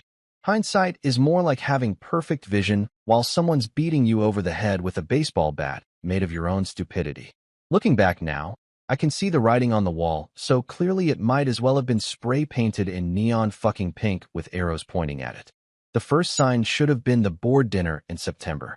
I remember it because Claire spent 3 hours getting ready, which was about 2 hours and 59 minutes longer than usual for a family business thing. She kept checking her phone, reapplying lipstick, asking me if her dress made her look serious enough. I should have known something was up when my wife started caring about looking serious for anything that wasn't a funeral or a tax audit. We showed up at the Riverside Club, that stuffy old money joint where the waiters still call you sir, and the steaks cost more than most people's car payments. I walked in expecting to see the usual setup. You know, the big round table where Richard holds court like some kind of corporate king, with all the board members arranged around him in order of ass-kissing importance. But when we got there, my fucking nameplate was missing. Not moved. Not repositioned. Gone. Like I'd never existed in the first place. I stood there for a hot minute, looking at the empty space where my seat should have been, feeling like I was in some twisted version of musical chairs where the music had stopped, and I was the only one left standing. The maitre d' kept apologizing, saying there must have been some clerical error, while Richard watched from across the room with the kind of expression you'd wear if you were watching someone step in dog shit. Don't worry about it, I told the guy, even though my stomach was doing backflips. I'll just grab a chair from another table. But here's the thing that really should have set off every alarm bell in my head. Claire didn't say a word. My wife, who normally would have raised hell if the waiter brought her the wrong color napkin, just stood there looking uncomfortable while her husband got relegated to the kids' table at his own company's dinner. I spent that entire evening sitting between some junior accountant who kept asking me about my future plans and the new IT coordinator who seemed genuinely confused about why I was there at all. Meanwhile, Claire was up at the main table, laughing at Richard's jokes and nodding along with Susan's stories about their latest charity bullshit like she belonged there, and I was just some +1 who'd wandered in off the street. That should have been clue number 1 that my marriage was heading south faster than a snowbird in October. Clue number 2 came in the form of company photos. You know those corporate headshots they take every year for the annual report? The ones that make everyone look like they're either constipated or planning a hostile takeover. Well, apparently I'd been digitally erased from more of those than a Soviet dictator who'd fallen out of favor. I discovered this little gem by accident when I was helping my buddy Jake move apartments. He'd worked in marketing at Whitman Global for about 6 months before jumping ship to a better gig, and he had a stack of old company materials in a box marked work shit to throw away. While we were loading his truck, I spotted a quarterly report from last year that had the whole executive team on the cover. Except someone had cropped me out. Not photoshopped, not digitally removed with fancy software. Literally fucking cropped. Like they'd taken scissors to the thing and cut around everyone else, leaving me in some alternate dimension where I apparently didn't exist. The photo showed Richard in the center, obviously, with Claire on his right, and the other board members arranged around them like planets orbiting the sun. And there, on the far left, was a sliver of what looked like a shoulder in a navy suit jacket. My shoulder. My suit jacket. My existence reduced to a fragment of fabric. Dude, isn't that you? Jake asked, pointing at the mysterious shoulder fragment. Used to be, I said, and I wasn't entirely kidding. But the real kicker, the sign that should have sent me running for the hills with my tail between my legs, came in the form of Claire's book club friends. These women were like a pack of suburban sharks, always circling around whatever drama they could sink their perfectly veneered teeth into. They'd been part of Claire's life since college, and they treated me with the kind of polite tolerance usually reserved for someone's embarrassing relative at a wedding. I overheard them talking at one of Susan's garden parties, standing around the champagne fountain like it was some kind of gossip confessional. They didn't see me because I was hidden behind one of those ridiculous topiary animals that Susan insisted on having scattered around the yard like some kind of botanical zoo. Claire's husband just isn't built for leadership, one of them was saying. I think it was Jessica, the one who married that hedge fund guy and thought it made her Warren Buffett. Some people are followers, you know? There's no shame in that. Richard's been so patient with him. Another voice chimed in. Probably Miranda, who collected husband failures like some people collect stamps. But at some point, you have to think about what's best for the company. And for Claire, Jessica added, and I could practically hear the fake sympathy dripping off her words like honey off a stick. She deserves someone who can match her ambition. I wanted to march over there and tell them exactly what I thought about their amateur psychological assessment of my leadership potential. But something stopped me. Maybe it was curiosity, maybe it was masochism, but I stayed put and kept listening. Do you think she'll leave him? Miranda asked, and the question hit me like a punch to the gut. Oh, she won't have to, Jessica replied, and there was something in her voice that made my blood run cold. From what I hear, the problem's going to solve itself soon enough. That night, I went home and looked at Claire. Really looked at her, for the first time in months. She was sitting on our bed, scrolling through her phone with that concentrated expression she got when she was shopping online or planning someone's social destruction. The soft light from her screen made her look almost angelic, like some kind of digital Virgin Mary planning the crucifixion. How was the party? She asked without looking up. Educational, I said. She glanced at me then, and for just a second, I saw something flicker across her face. Guilt, maybe, or relief, or maybe just annoyance that I was still standing there when she obviously had more important things to focus on. But I didn't call her out. I didn't demand explanations or throw accusations around like confetti at a divorce party. Instead, I smiled and kissed her forehead and told her I was going to get some work done. Because by then, I was starting to understand that this whole thing was bigger than missing nameplates and cropped photos. This was strategy, carefully planned and precisely executed. Richard had been slowly erasing me from the company, and Claire had been letting it happen. Hell, she'd been helping it happen. So I went to my office and started making some strategies of my own. Because if they wanted to play games, I was more than ready to show them how it's done. Morning came like a hangover I didn't deserve, all bright and obnoxious and full of possibilities that mostly involved me getting royally screwed over. I'd been up until 4 in the morning, putting together what I liked to call my insurance policy, a nice, thick manila folder stuffed with enough evidence to turn Richard's comfortable little world into a smoking crater. The thing about rich people is they think they're invisible when they're stealing. They've got this weird delusion that money equals immunity, like having 7 figures in your bank account somehow makes you untouchable by little things like laws and consequences. Richard had been playing fast and loose with company funds for years, and he'd gotten so comfortable with it that he'd stopped being careful. Big fucking mistake. I showered, shaved, and put on my best, I'm totally not about to destroy your life, face before heading downstairs to what Susan always called the morning room. Like we needed a special room just for mornings, as if the rest of the house wasn't qualified to handle breakfast. The Whitmans had this thing about naming rooms like they were running some kind of domestic monarchy. Richard was already there, naturally, spread out at the head of the table like he owned the place. Which, to be fair, he did.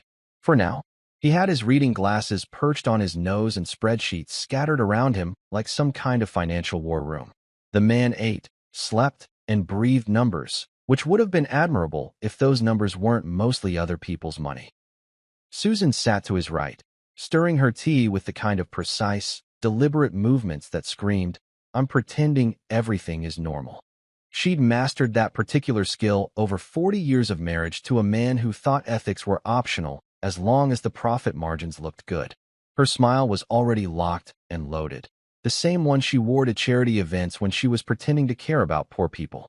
Claire was at the other end of the table, scrolling through her phone like she was conducting some kind of digital symphony. Probably checking her Instagram or texting her book club friends about whatever poor bastard they'd decided to crucify that week. She didn't even look up when I walked in, which was fine by me. I wasn't there for her anyway. "Good morning, family," I said, And I made sure to put just enough emphasis on that last word to make it sound like what it really was, a joke. Richard barely glanced at me over his glasses. "We're in the middle of something here," he said, gesturing at his precious spreadsheets like they contained the secrets of the universe. "Can whatever this is wait until after I finish reviewing these quarterly projections?" "No," I said, and I kept my voice level and friendly, like I was declining an offer for more coffee instead of refusing to be dismissed like some kind of hired help. "Actually, it can't." I pulled out the manila envelope I'd been carrying and set it down right in the middle of the table, between the croissants and the coffee mugs and Richard's carefully organized financial documents. The thing landed with a satisfying thud that seemed to echo in the sudden silence. Susan's teaspoon stopped moving. Claire's thumbs froze over her phone screen. Richard's eyes locked onto that envelope like it might explode if he looked away. "What's this?" he asked, and there was something in his voice that hadn't been there a minute ago. Something that sounded almost like concern. "Open it," I said, settling into my chair and reaching for the coffee pot like I didn't have a care in the world. "I think you'll find it fascinating reading." Richard's hands moved toward the envelope with all the enthusiasm of someone reaching for a rattlesnake. He slid the contents out slowly, and I watched his face change as he started flipping through the pages. It was like watching someone age in real time, the color draining from his cheeks as the implications hit him.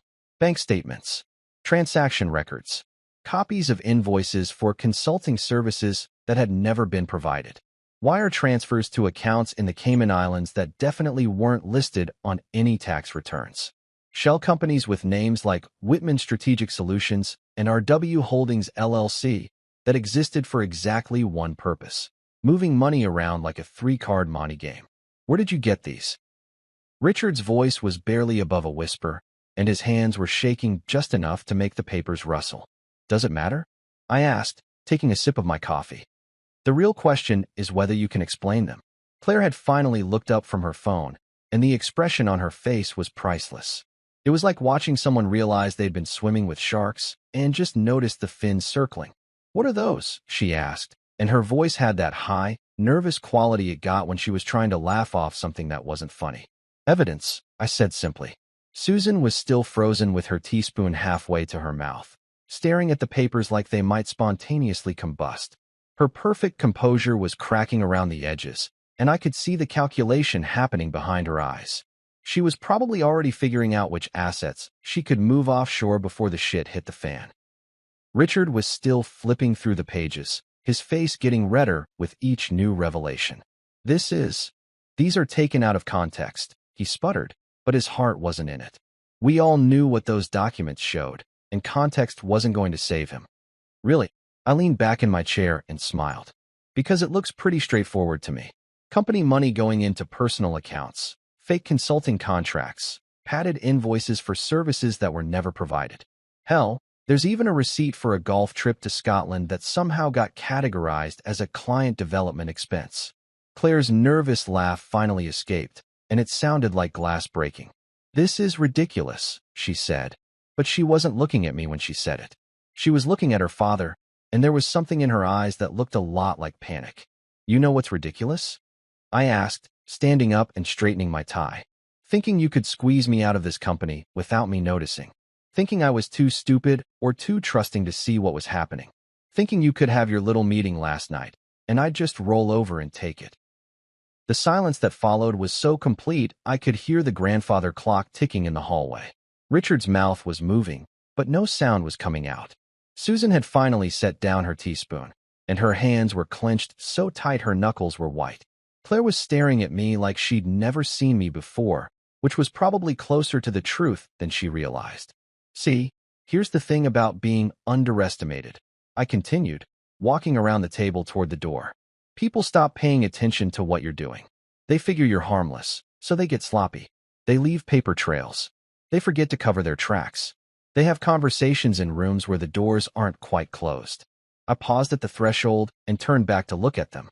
3 generations of Whitman privilege, sitting there in their expensive clothes at their expensive table in their expensive house, finally understanding that money couldn't buy them out of this particular problem.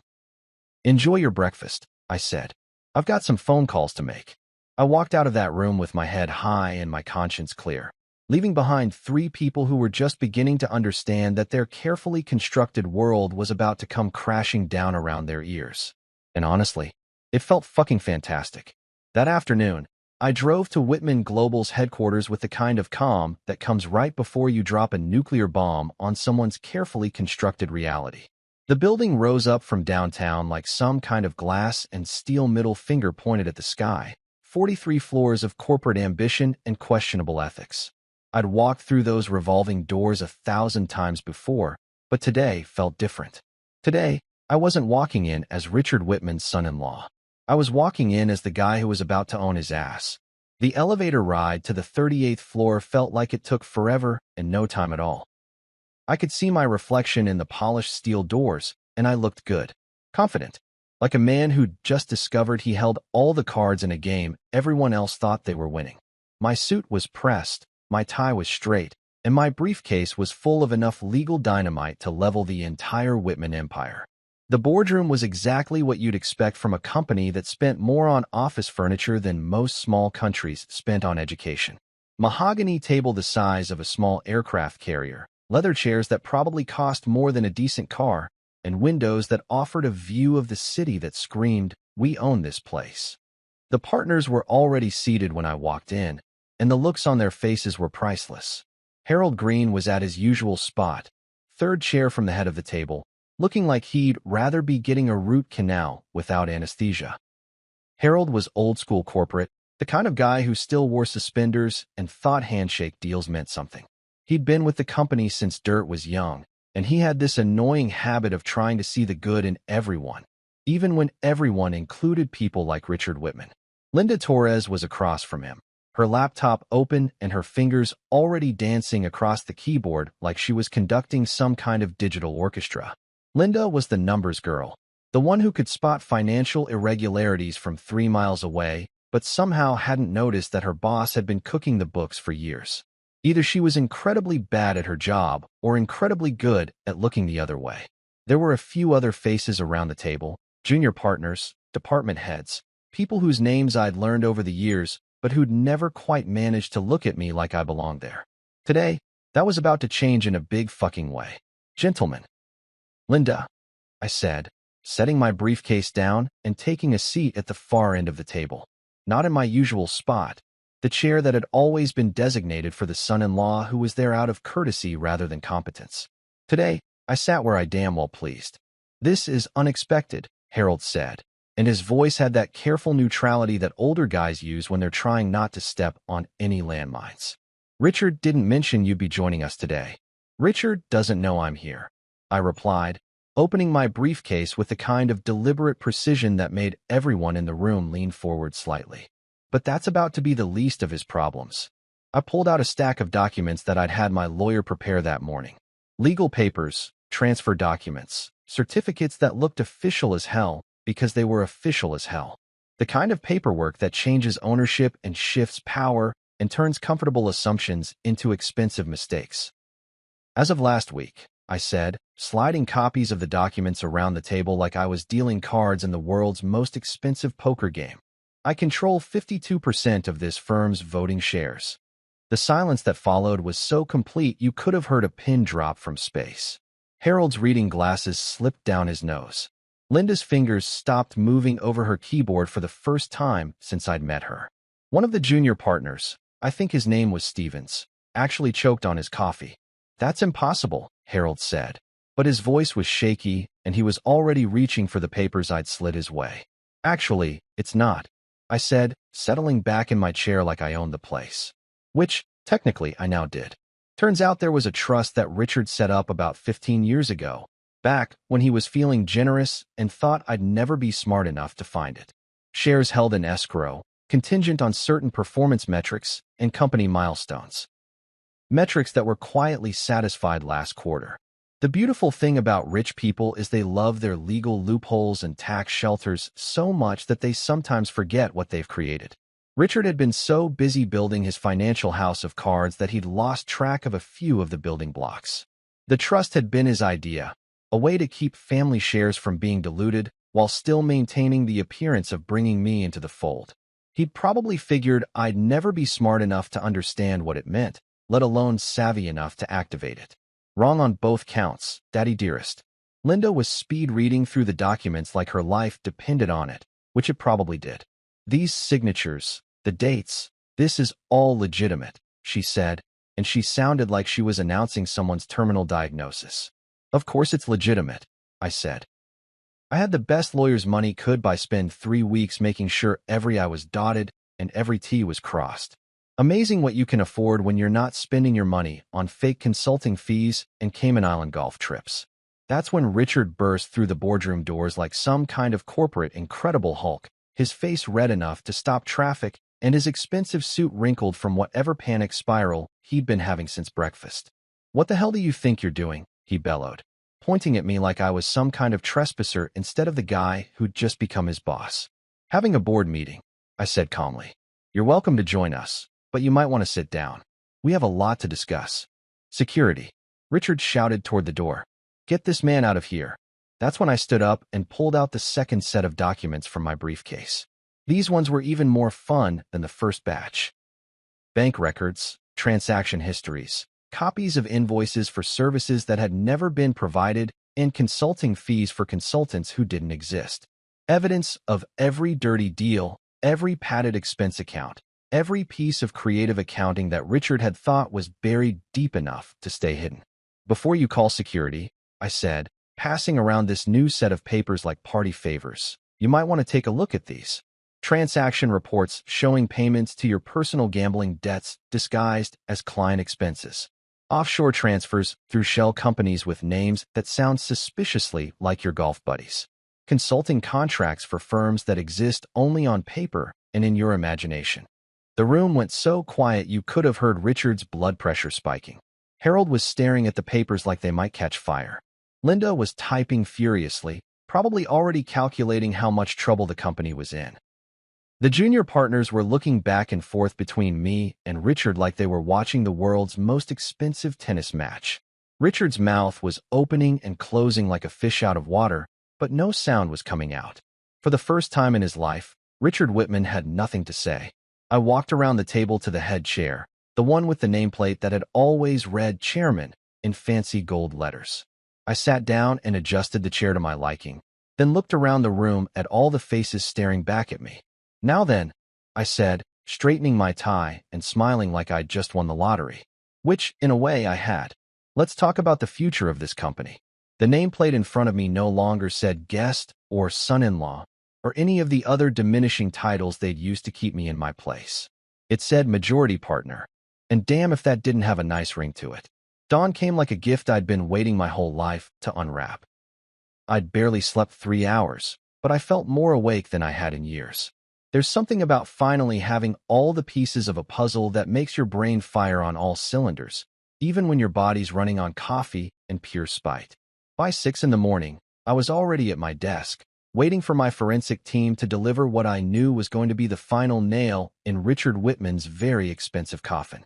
Maya Chin arrived first, looking like she'd pulled an all-nighter that would have killed a lesser mortal. Maya was the kind of forensic auditor who could find Jimmy Hoffa's missing pension contributions if you gave her enough time and coffee. She had this almost supernatural ability to follow money trails through the kind of financial labyrinth that would make a minotaur cry. I'd hired her 6 months ago through a recommendation from my lawyer Daniel, and it was turning out to be the best investment I'd ever made. "You're going to want to sit down for this," she said, dropping a report on my desk that was thick enough to stop a bullet. "Actually, scratch that. You're going to want to pour yourself a drink and then sit down." The report was a thing of beauty, all 120 pages of it. Maya had laid out Richard's financial crimes like a roadmap to hell, complete with dates, amounts, account numbers, and enough documentation to keep a team of prosecutors busy until the next ice age. She'd traced money through shell companies I didn't even know existed, found accounts in countries I couldn't pronounce, and uncovered a network of financial fraud that made Bernie Madoff look like a fucking amateur. "Jesus Christ," I muttered, flipping through page after page of evidence. "How long has this been going on?" "Near as I can tell, about 12 years, Maya said, settling into the chair across from my desk and pulling out her laptop. He started small.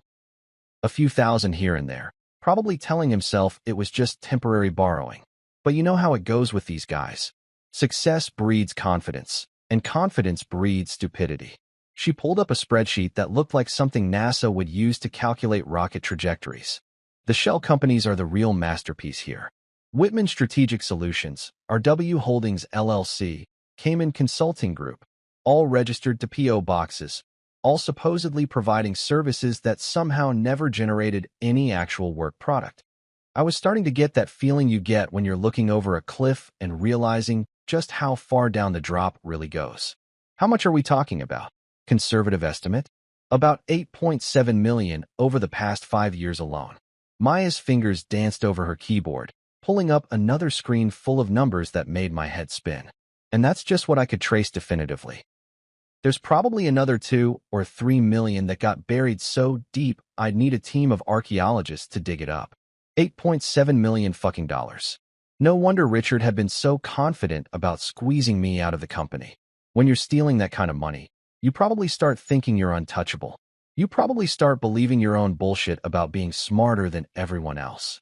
But here's where it gets really interesting, Maya continued, and there was something in her voice that told me I hadn't heard the worst part yet. Your wife's name is all over these accounts. My stomach dropped like I'd just stepped into an elevator shaft. What do you mean? Claire Whitman is listed as a co-signatory on at least 6 of these offshore accounts. Her signature is on transfer documents dating back 3 years. And get this, there's a Cayman Islands holding company called CW Enterprises that was set up specifically in her name. I stared at the papers in front of me, but the words were starting to blur together. Claire hadn't just been complicit in my professional assassination. She'd been actively participating in her father's theft from the company that was supposed to be our family legacy. The woman I'd been married to for 5 years, the woman who'd shared my bed and my bank account and my most private thoughts, had been stealing from me the entire time. And Susan? I asked, though I was pretty sure I already knew the answer. Oh, she's in it up to her perfectly coiffed eyeballs, Maya said, pulling up another document. Susan Whitman is the listed beneficiary on a trust fund that's been receiving regular deposits from company accounts for the past 4 years. Deposits that were categorized as executive compensation, but somehow never appeared on any tax filings. I leaned back in my chair and laughed, but it wasn't a happy sound. It was the kind of laugh that comes out when you realize you've been living in a house of cards built by people who thought you were too stupid to notice the walls falling down around you. How did they think they were going to get away with this? I asked. Same way rich people always think they're going to get away with things, Maya replied. By believing their own mythology about being untouchable. Plus, they probably figured you'd never be smart enough or motivated enough to look this deep into the company finances. That's when Leo Alvarez knocked on my office door. Leo was my IT guy, a skinny kid with thick glasses and the kind of computer skills that bordered on supernatural. If Maya could follow money trails, Leo could follow digital breadcrumbs through cyberspace like some kind of technological bloodhound. Sorry I'm late, Leo said, wheeling in a cart loaded with laptops and external hard drives. But you're going to love what I found. He set up his equipment with the efficiency of someone who'd done this dance before, connecting cables and booting up systems until my office looked like mission control for a space shuttle. I recovered about 3,000 deleted emails from the company's servers, he said, his fingers flying over multiple keyboards like he was conducting a digital symphony. Turns out your father-in-law has been having some very interesting conversations with some very interesting people. The emails Leo had recovered were like reading someone's private diary, except the diary belonged to a criminal mastermind with delusions of grandeur. Richard had been corresponding with offshore bank managers, shell company administrators, and financial advisors who specialized in helping rich assholes hide their money from the IRS. The emails went back years, showing a pattern of increasingly elaborate schemes to move company funds into personal accounts. But the real gold mine was the email thread between Richard and Claire from just 2 weeks ago. The subject line was transition planning, which sounded innocent enough until you read the actual content. Dad, are you sure we can do this cleanly? Claire had written, I don't want any blowback that could affect the offshore accounts. Richard's response was a masterclass in arrogant stupidity. Don't worry about it. He doesn't have the brains or the balls to fight back. By the time he figures out what's happening, it'll be too late to do anything about it. I stared at that email for a long time, reading it over and over again until the words were burned into my brain. My wife and her father discussing my destruction like they were planning a dinner party, worrying more about protecting their stolen money than about the life they were about to demolish. You want me to keep digging? Leo asked. Keep digging, I said, reaching for my phone. Find everything. I want every email, every text message, every digital footprint these people have left behind. I called Daniel Cross, my lawyer, and when he picked up on the second ring, I could hear the exhaustion in his voice. Please tell me you have good news, he said. I have great news, I replied, looking at the mountain of evidence spread across my desk. I want you to file everything, civil and criminal. I want these people to understand what it feels like to have their entire world collapse around them. Are you sure you're ready for the storm this is going to create? Daniel asked. I thought about Claire's emails, about Susan's fake smiles, about Richard's casual dismissal of my intelligence and integrity. I thought about years of being treated like an outsider in my own marriage, years of being patronized and underestimated and slowly erased from the life I'd helped build. Daniel, I said, and I was smiling as I said it. I've been ready for this storm my entire fucking life. Because sometimes, when people spend years underestimating you, the best revenge is showing them exactly how wrong they were. Richard called me at 10 in the morning, which was already a red flag because the man never called anyone directly unless someone was either dying or about to make him a shitload of money. His voice had that forced casualness that people use when they're trying to pretend everything's normal while their world is actively catching fire around them. I think we should talk, he said, and I could practically hear him grinding his teeth through the phone. Face to face, man to man. Sure thing, Dick, I replied, using the nickname I knew he hated. Where did you have in mind? Your office? The boardroom? Maybe somewhere with lots of witnesses and security cameras. There was a pause that lasted just long enough for me to imagine him counting to 10 and probably fantasizing about having me murdered. I was thinking somewhere more private. The garden at the country club. You know the one. Of course I knew the one. Richard's private garden behind the Riverside Country Club, the little patch of overpriced paradise where he liked to conduct his most sensitive business dealings. It was the kind of place where rich old men went to make deals that would never show up on any official paperwork, surrounded by roses that cost more per bloom than most people made in a day. What time? I asked. 2 o'clock. Come alone. The line went dead, and I sat there for a minute thinking about what this meant. Richard Whitman didn't invite people to private conversations unless he was either planning to offer them something or planning to destroy them. Given recent events, I was betting it wasn't going to be a job promotion. I showed up at the country club 15 minutes early because punctuality is a weapon when you're dealing with people who think their time is more valuable than yours.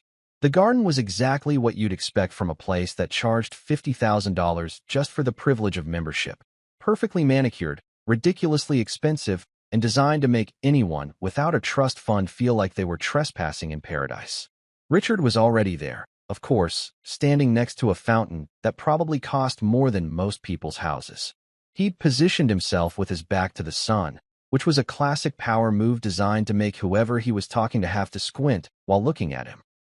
The man thought he was playing chess while everyone else was playing checkers, but he'd forgotten that some of us had been watching his moves for years.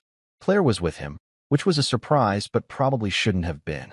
She was wearing white, a flowing summer dress that made her look like some kind of innocent angel, which was about as far from the truth as you could get without actually lying to the Pope. She had her arms crossed and was doing that thing where she tried to look calm and collected while her eyes gave away the fact that she was scared shitless. You came, Richard said, like he'd been expecting me to chicken out and run away to hide under a rock somewhere. You called? I replied, walking up to them with the kind of confidence that comes from holding all the cards in a game where everyone else thought they were still dealing. Nice day for a conversation about financial fraud, don't you think? Richard's jaw tightened, but he kept his voice level. I think there's been a misunderstanding. Some confusion about the nature of certain business transactions. Oh, there's been confusion, all right, I said, settling onto a stone bench like I was planning to stay a while. But it's not on my end. See, I understand perfectly what's been going on. The question is whether you understand what's about to happen next. Claire stepped forward, and for a second I saw a flash of the woman I'd fallen in love with 5 years ago. The one who used to laugh at my jokes and steal French fries off my plate and tell me she loved me like she actually meant it. But that woman was gone, replaced by someone who could look me in the eye while planning my destruction. "We can work this out," she said, and her voice had that soft, pleading quality she used to use when she wanted something expensive. "This doesn't have to get ugly." "Doesn't have to get ugly?" I laughed, and it wasn't a nice sound. "Sweetheart, it got ugly the minute you started signing your name on offshore accounts filled with stolen money. It got ugly when you sat in your daddy's study and nodded along while he planned to throw me out of the company like yesterday's garbage." Richard tried his charm offensive next, because that's what guys like him do when the threats don't work and they realize they might actually be in trouble. "Look, I may have underestimated you," he said, spreading his hands like he was making some kind of generous concession. "That's on me. But you have to understand the position I was in. This family, this company, it's bigger than any one person. Sometimes hard decisions have to be made." "Hard decisions," I repeated, tasting the words like they were something bitter. "Is that what you call stealing $8.7 million from the company? A hard decision?" The color drained from Richard's face like someone had pulled a plug. Claire's mouth fell open, and she looked back and forth between her father and me like she was watching a tennis match played with grenades. "I kept this family together," Richard continued, but his voice was shaking now. "I built something that will last for generations. You don't know what real power costs, what real leadership requires. Sometimes you have to bend the rules to serve the greater good." I stood up and took a step closer to him, close enough to see the sweat beading on his forehead despite the cool afternoon breeze. "You didn't keep anything together, Dick. You controlled it. There's a difference. You controlled the money, you controlled the company, you controlled your daughter, and you thought you could control me. Everything falls apart eventually," Claire said suddenly, and her voice was so quiet I almost missed it. "Even the truth, even justice, even love, everything just falls apart." I looked at her then, really looked at her, and I saw something I hadn't expected to see. Not defiance or anger or even fear. I saw resignation, like she'd already accepted that her world was ending and was just waiting for the final blow to fall. "You're wrong," I told her, and I meant it. Some things fall apart because they were built on lies and greed and the belief that other people don't matter. But some things are built to last. I turned back to Richard, who was looking older and smaller than I'd ever seen him. "You want to know what real power looks like? Real power is having the truth on your side and the balls to use it. Real power is building something honest instead of stealing something that belongs to other people." Richard's face was getting red again, and I could see him working up to another speech about family loyalty and business necessity and all the other bullshit he used to justify his crimes. But I wasn't interested in hearing it. "Here's what's going to happen," I said, pulling out my phone and holding it up so they could see the screen. "I'm going to walk away from this garden, and I'm going to get in my car, and I'm going to drive to my lawyer's office. And then we're going to file every piece of evidence I have against both of you." Claire made a sound that might have been a sob or might have been a laugh. "Why?" she asked. "Why are you doing this to us?" I stopped walking and turned back to look at them one more time. Richard standing there in his expensive suit, trying to look dignified while his empire crumbled around him. Claire in her white dress, playing the innocent victim when she was just as guilty as her father. Two people who had spent years treating me like I was invisible, like I didn't matter, like I was too stupid to see what they were doing right in front of my face. "I'm not doing this to you," I said. "You did this to yourselves. I'm just making sure everyone else knows about it." I walked away then, leaving them standing among the roses like two ghosts haunting the scene of their own crimes. Behind me, I could hear Claire crying and Richard cursing, but I didn't look back. I was done looking back. Some conversations change everything. This one had just confirmed what I already knew. The Whitman family was about to learn what it felt like to fall from grace. And I was going to enjoy every fucking second of watching it happen. The courtroom wasn't cold, but it felt like it was pressing down on everyone inside it with the weight of 1,000 bad decisions coming home to roost. Federal courtrooms have this way of making even innocent people feel guilty, like the building itself can smell your sins and is judging you accordingly. Today, though, I wasn't worried about being judged. I was here to do the judging. Judge Carla Mendez presided over the proceedings with the kind of sharp-eyed authority that made seasoned lawyers wet themselves. She was one of those judges who'd seen every trick, heard every excuse, and developed a bullshit detector so finely tuned it could probably pick up lies from 3 counties away. Word around the legal community was that she'd rather eat glass than let rich assholes think they could buy their way out of consequences. Perfect. I'd been sitting in the witness chair for about 10 minutes, but it felt like hours. The courtroom was packed, media vultures in the back rows, company employees scattered throughout the gallery like they were watching their own funeral, and the Whitman family sitting at the defendant's table looking like they'd rather be anywhere else on Earth. Or maybe on another planet entirely. Richard was wearing his best, "I'm a respectable businessman" suit, the navy blue one that probably cost more than a teacher's annual salary. His lawyer had obviously coached him on courtroom demeanor, because he was sitting up straight and trying to look dignified instead of like a man who'd been caught with his hand so far in the cookie jar that he needed a surgical team to remove it. But I could see the sweat stains under his arms, and his hands were shaking just enough to make his water glass rattle when he picked it up. Claire was next to him, dressed in some kind of conservative gray outfit that was supposed to make her look trustworthy and remorseful. Her hair was pulled back in a way that said, "I'm just a naive daughter who trusted her father too much," and she kept dabbing at her eyes with tissues like she was the victim here instead of one of the co-conspirators. The performance was pretty convincing, actually. Too bad for her that I had emails proving she knew exactly what she was doing. Susan sat behind them in the gallery, because apparently she wasn't considered important enough to warrant a spot at the defendant's table. She was wearing all black, like she was in mourning for her family's reputation, which wasn't far from the truth.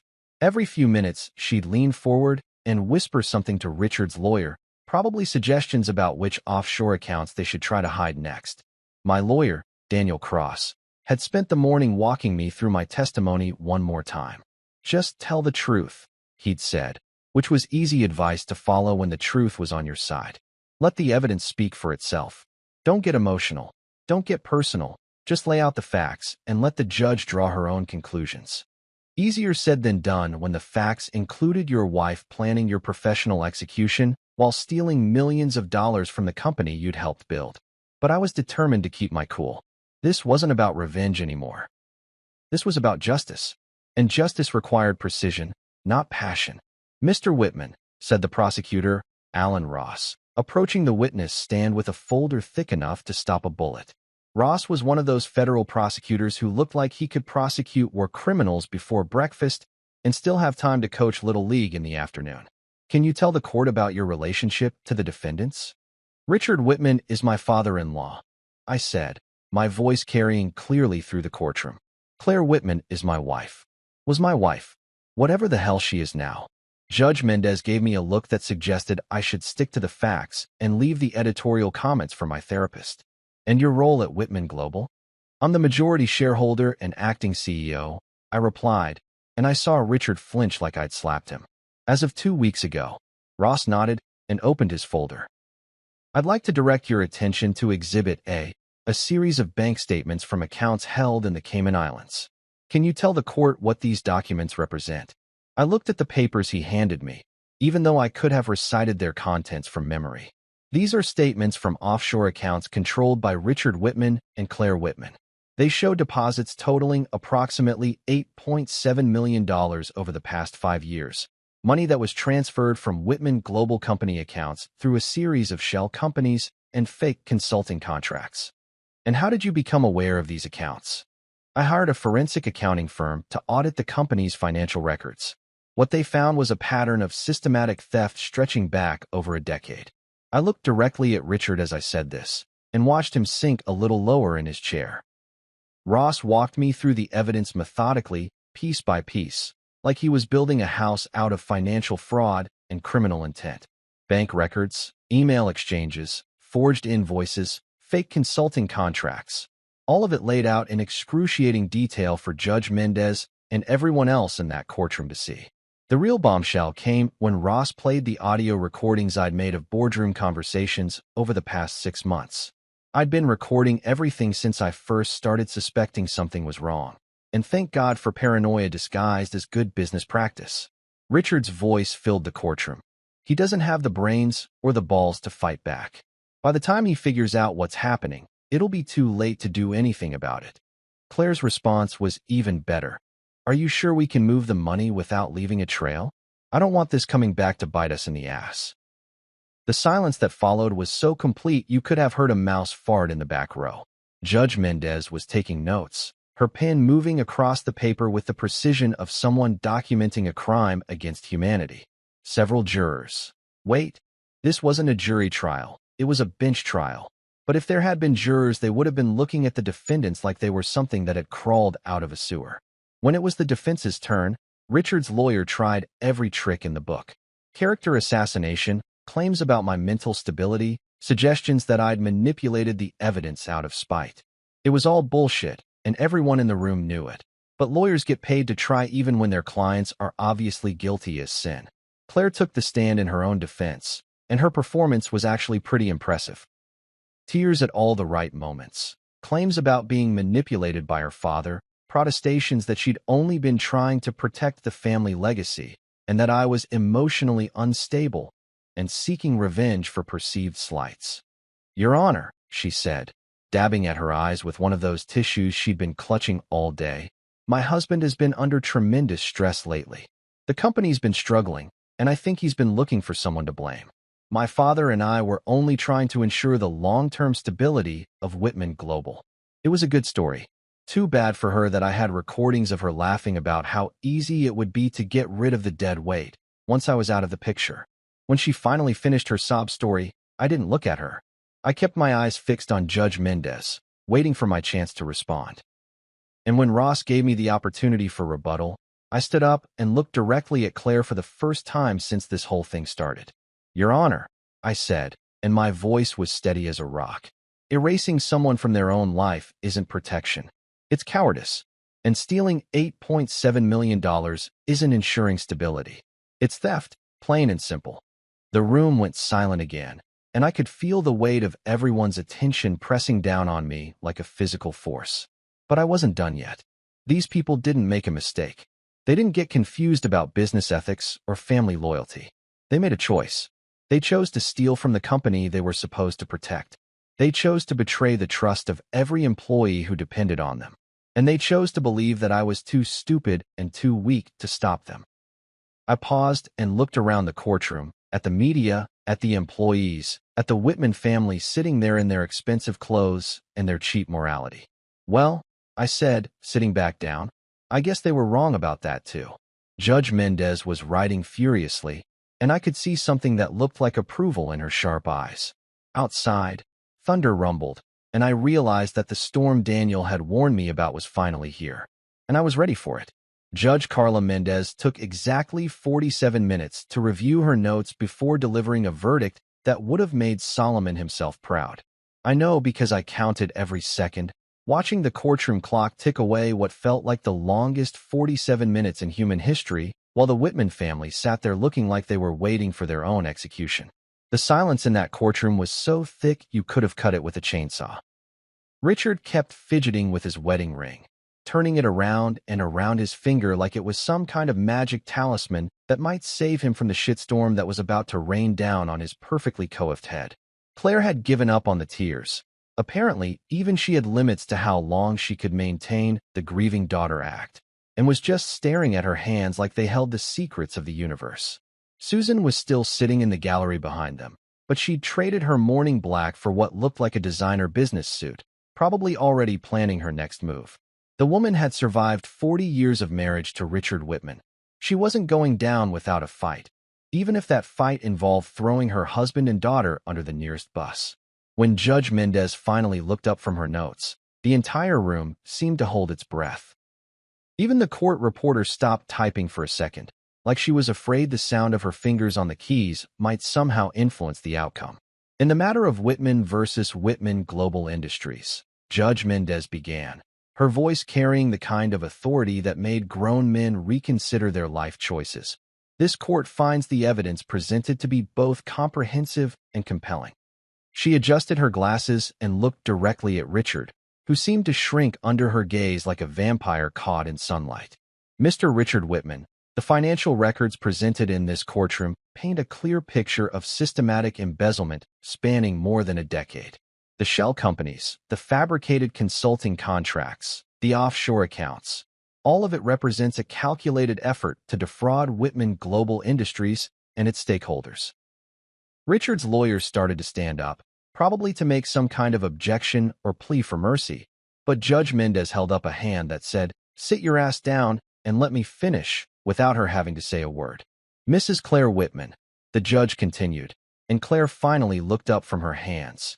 "Your participation in these schemes was not passive or unknowing, as your counsel would have this court believe.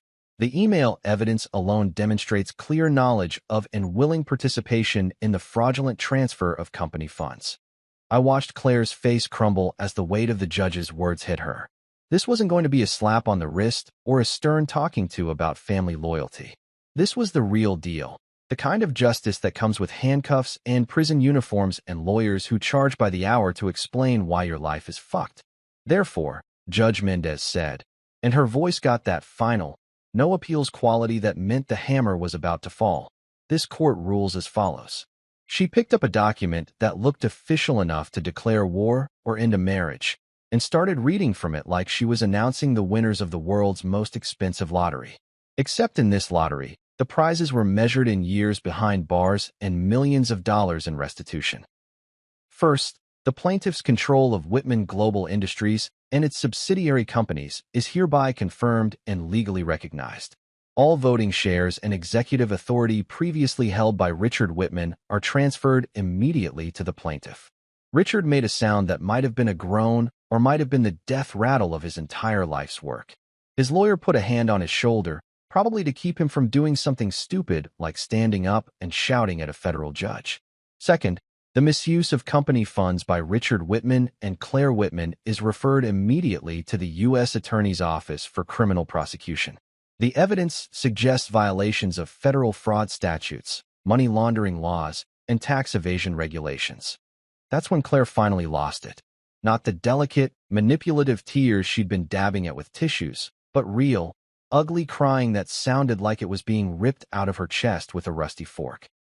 Her lawyer handed her a box of tissues and whispered something in her ear, probably advice about how to behave when you're about to be fitted for an orange jumpsuit. Third, Judge Mendez continued, ignoring the breakdown happening at the defendant's table, Susan Whitman is hereby barred from holding any fiduciary position or executive authority within Whitman Global Industries or any of its subsidiary companies, effective immediately.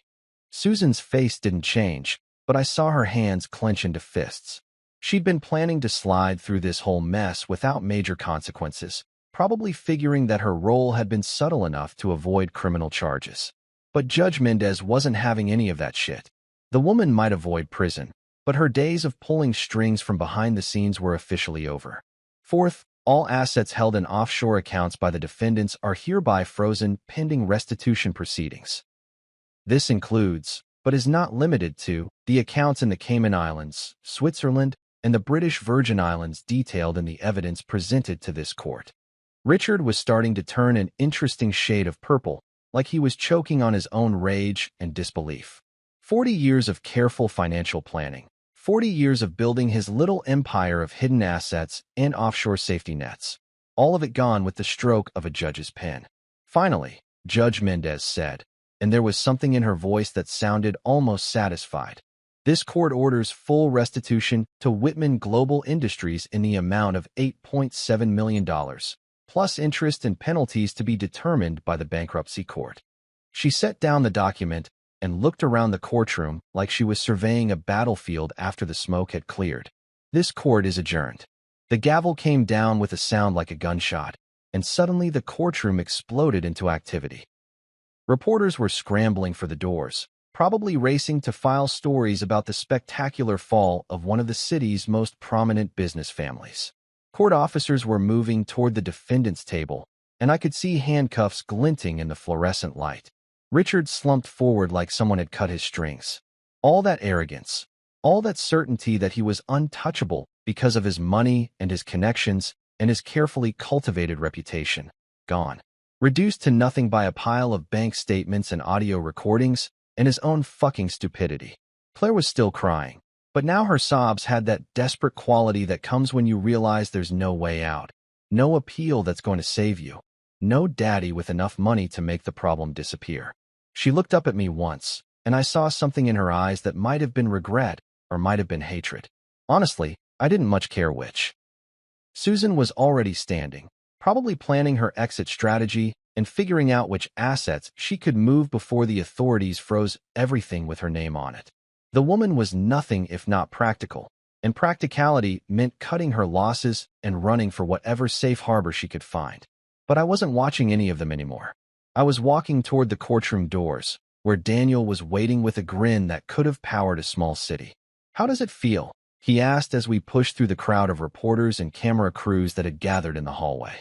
I thought about that question as we walked toward the elevator.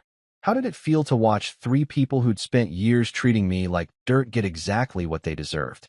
How did it feel to see justice served with all the ceremony and finality of a federal court ruling? "It feels like the truth," I said finally.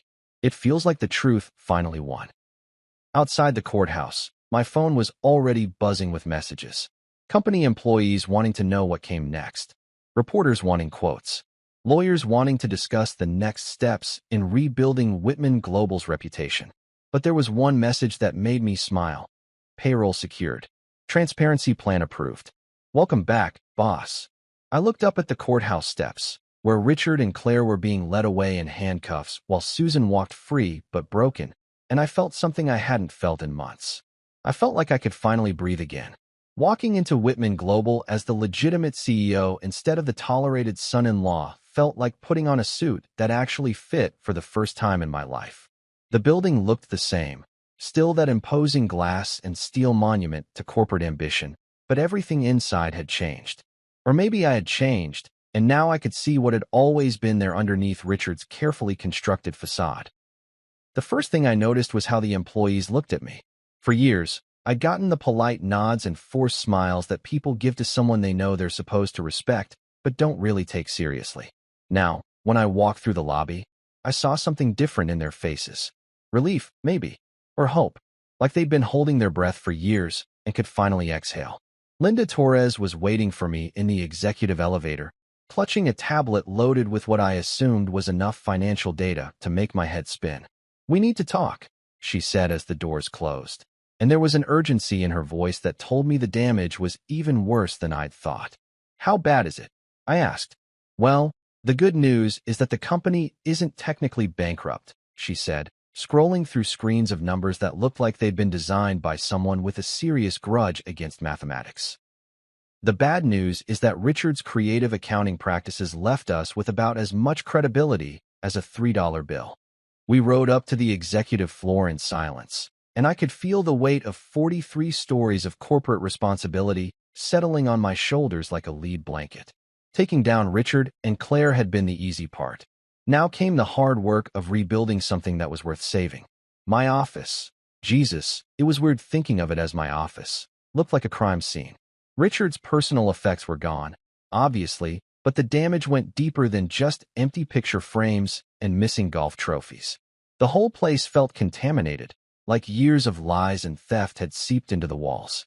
"First things first," I said, settling behind the desk that was now legally mine. "I want every vendor contract reviewed. Every consulting agreement, every service provider, every company that's received money from us in the past 5 years. If they're legitimate, we keep them. If they're not, we cut them loose and demand restitution."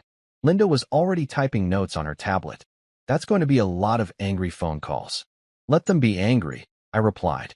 "I'd rather have angry vendors than complicit ones." The next few weeks were like performing surgery on a patient who was still awake and trying to argue with you about the procedure. Every day brought new discoveries about the extent of Richard's financial creativity, and every discovery meant more phone calls, more lawyers, more explanations about why certain payments were being stopped and certain contracts were being terminated. But the most important hire I made was Elias Grant as our new chief compliance officer. Elias was one of those rare corporate executives who actually had a spine, the kind of guy who'd rather lose a client than compromise his principles. He'd been working at a mid-sized firm downtown, probably making half what he was worth, because he refused to play the kind of games that guys like Richard considered standard business practice. I want you to build a compliance department that would make the SEC weep with joy, I told him during his first day. I want whistleblower protections, anonymous reporting systems, and enough oversight to make sure nobody can steal so much as a paperclip without 17 people knowing about it. Elias grinned like I'd just offered him the keys to paradise. You know this is going to make some people very uncomfortable. Good, I said. Uncomfortable people make fewer mistakes. The vendor situation was even more of a clusterfuck than I'd expected. Richard had been running what amounted to a protection racket, approving inflated contracts for companies that provided minimal services while skimming percentage points off the top. Some of these consulting firms didn't even have real offices, just P.O. boxes and answering services designed to make Richard's theft look legitimate. I spent an entire afternoon on the phone with a guy who claimed to be the president of Strategic Solutions International, which had apparently been providing market analysis services to Whitman Global for 3 years. When I asked him to provide samples of this market analysis, he suddenly developed a case of selective amnesia about what services his company had actually provided.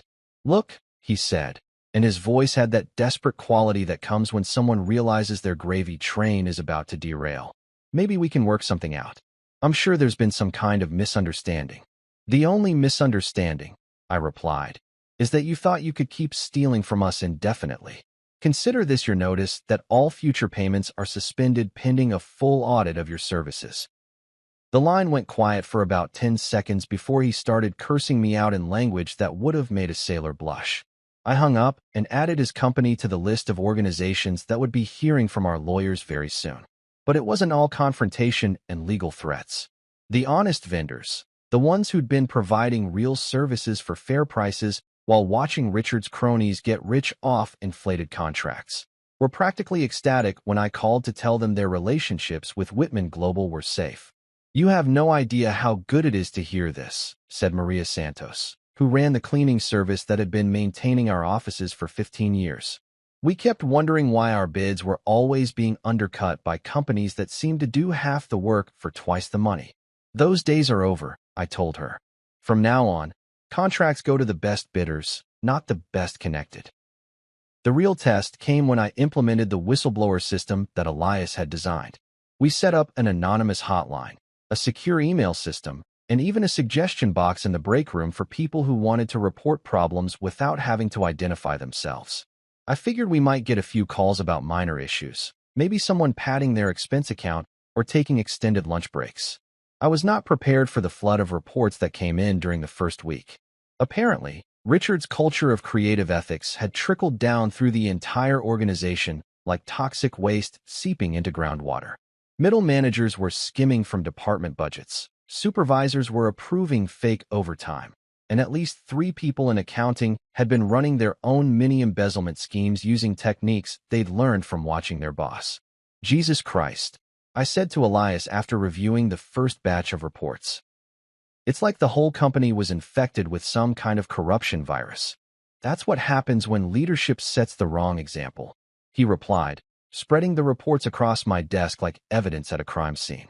People figure if the boss is stealing, why shouldn't they get their piece of the pie? Cleaning house meant firing people, which was the part of the job I hated most. But there's no way to rebuild trust without getting rid of the people who'd been actively destroying it. Some of them went quietly, probably relieved that they were just getting fired instead of facing criminal charges. Others went kicking and screaming, threatening lawsuits and claiming they were being scapegoated for Richard's crimes. The best part, though, was watching the culture slowly change as word spread that the new management actually gave a shit about doing things the right way. People started coming forward voluntarily to report problems. Department heads started asking for ethics training. The general counsel's office went from being a place where people went to figure out how to bend the rules to being a resource for making sure everyone followed them. You know what's funny?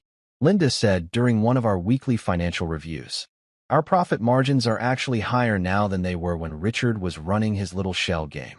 How is that possible? I asked.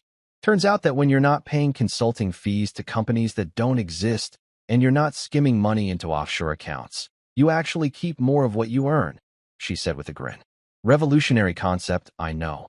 6 months after the trial, Whitman Global was a different company. Not perfect. You don't undo decades of corruption overnight, but honest, transparent. The kind of place where people could be proud to work without having to wonder if their paycheck was coming from stolen money. For the first time since I'd married into the Whitman family, I looked forward to coming to work. Not because I was getting revenge or proving a point, but because I was building something that mattered. Something that would last, not because it was protected by lies and hidden accounts, but because it was built on a foundation that could stand up to scrutiny. Truth, I was learning, didn't need fireworks or fancy marketing campaigns. It just needed to stand firm. 3 months later, I found myself at the lake house that Richard once told me I'd never deserved to keep. Funny how things work out sometimes. The water was calm as glass, reflecting the early morning sky like nature's own mirror, and the air had that crisp quality that made you want to take deeper breaths and actually taste the freedom in it. I poured myself coffee from the pot I'd made at dawn and settled into the old leather chair by the picture window. The one that looked out over the lake where Richard used to dock his yacht before the government seized it along with everything else. The chair was mine now, along with the house, the view, and the quiet satisfaction that comes from watching karma work its magic. I opened the journal where I'd been writing everything down, every detail of the past year that had turned my life from a carefully orchestrated disaster into something that actually resembled success. Page after page of evidence gathering, legal maneuvers, and the slow, methodical dismantling of a family empire built on lies and stolen money. They tried to bury me.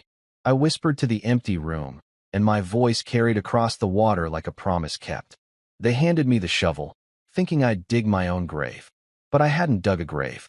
I'd built something instead. Something honest, something that would last, something that proved you didn't need to steal and lie and destroy other people to create a legacy worth leaving behind. Outside, a loon called across the water, and somewhere in the distance I could hear the sound of Richard's old life crumbling into dust while mine finally began to take shape. I closed the journal and locked the lake house door behind me, not to shut the world out, but to mark the line between what was over and what was just beginning. Their story had ended with handcuffs and frozen assets and the kind of justice that comes with interest and penalties. Mine was just getting started.